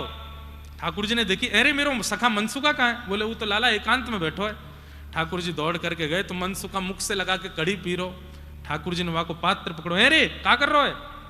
लाला 4 दिन की पुरानी कढ़ी खट्टी है गई, तू माने ना है, सबसों ले लेके खावे। अब खट्टी कढ़ी खाए के तेरी आंख मिच जाएंगी, गरो खराब हो जाएगो, या हमारे में एकांत में ही पारो। ठाकुर जी बोले फिर भी मोकू तो मिल गई। कहाँ मिली? मैंने तो सबरी खा ली। सो ठाकुर जी ने वहां की ठोड़ी पकड़ी और वहां के होठ के ऊपर बनी भाई कड़ी की मूछ, यहां थोड़े बहुत छींटा लग रहे, जीव निकाल के ठाकुर जी चाट गए वहां के मुंह को। अरे बड़ी स्वाद है, कैसी बढ़िया मधुर लग रही है।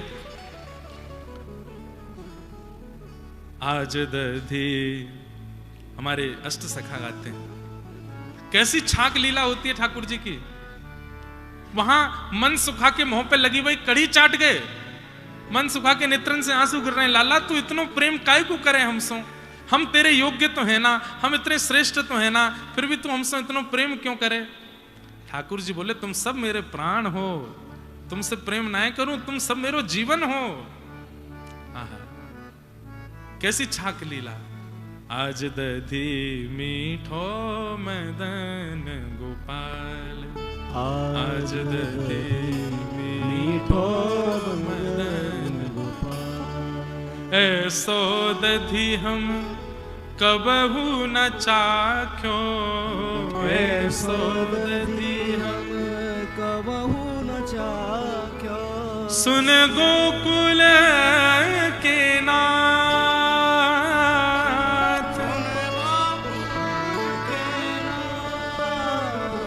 आज दधी मीठो मदन गोपाल, आज दधी मीठो।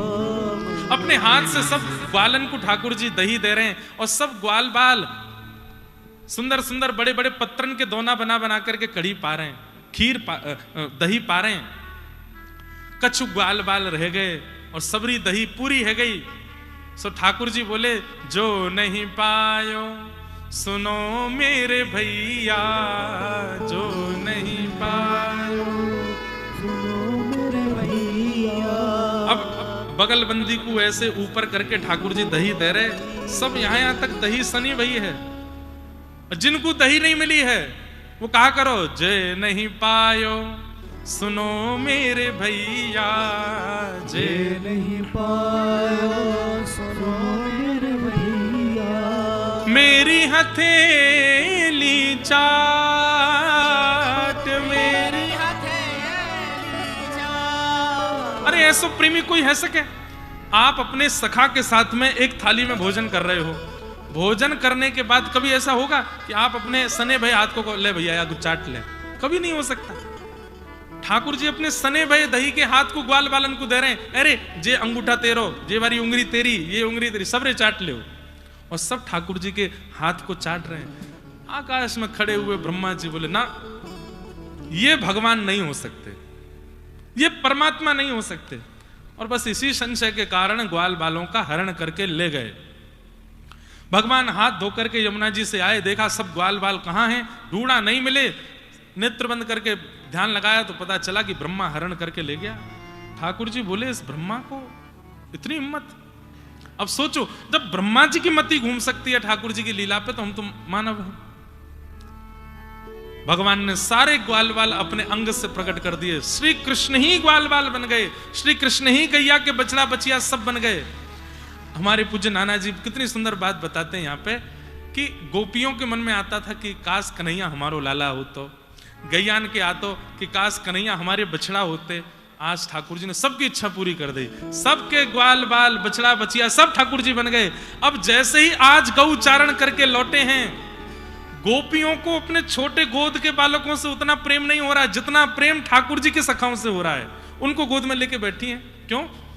सबके अंग से ठाकुर जी जैसी सुगंधी आ रही है, सबके मुखमंडल पर ठाकुर जी जैसी प्रसन्नता और ठाकुर जी जैसा आकर्षण आ गया है।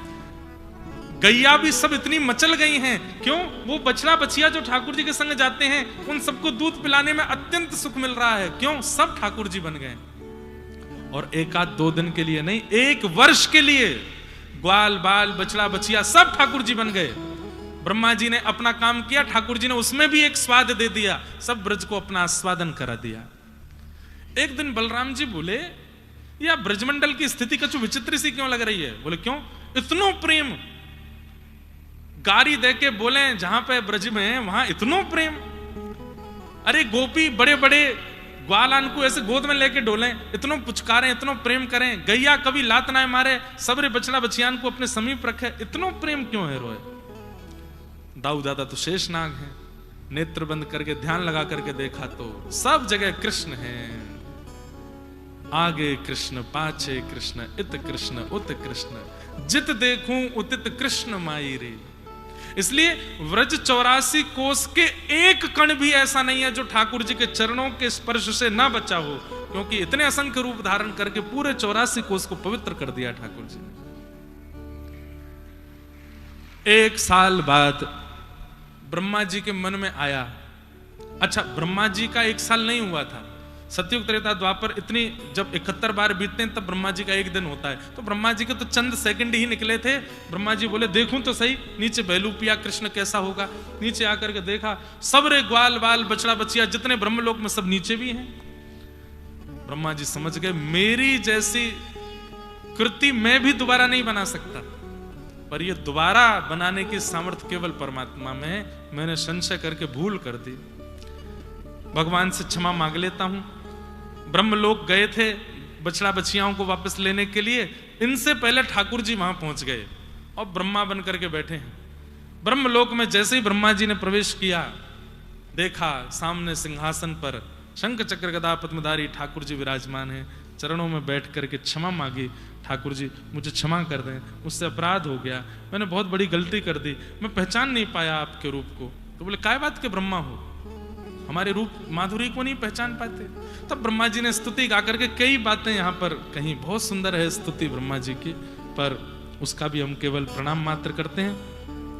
भगवान ने आगे कई लीलाएं प्रारंभ कर दी, धेनुकासुर का वध किया, तत्पश्चात मधुर मधुर लीलाएं अलग अलग ऋतुओं की ठाकुर जी करने लगे। गैया चराने के लिए जाते हैं, गैयाओं की सुंदर गौरज भगवान के श्री अंग से आकर के लगती है और उस भाव का दर्शन करके गोपियां अत्यंत आनंदित होती हैं।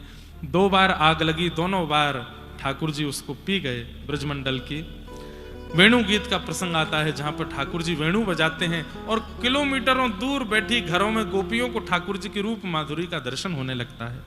अक्षणवताम फलमिदम न परम विदाम सख्य प्रसून अनुविवेशयतोर्वयस्यै वक्त्रम ब्रजेश सुतयोरनुवेणुजुष्टम यैर्वान पीतमनुरक्त कटाक्षमुक्षम।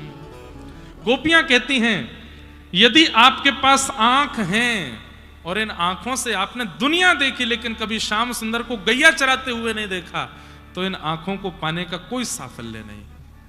अरे ऐसा जप करो, ऐसा तप करो, ऐसे नियम करो, ऐसे साधन करो कि काऊ दिना ठाकुर जी गैया चराते हुए आपको दिख जाएं। आहा, गौ चारण लीला, उसका दर्शन करके गोपियां अति आनंदित हुई। हमारा भाव तो था कि हम वेणु गीत तक कथा करेंगे, खूब विस्तार से सुनाएंगे, पर व्रज लीला में ही ठाकुर जी के प्रारंभिक लीलाओं में ही इतने व्यस्त हो गए कि यहां तक पहुंच नहीं पाए। पर वेणु गीत है बहुत सुंदर। यदि आप लोग अनुमति देंगे तो कल हम वेणु गीत सुनाएं।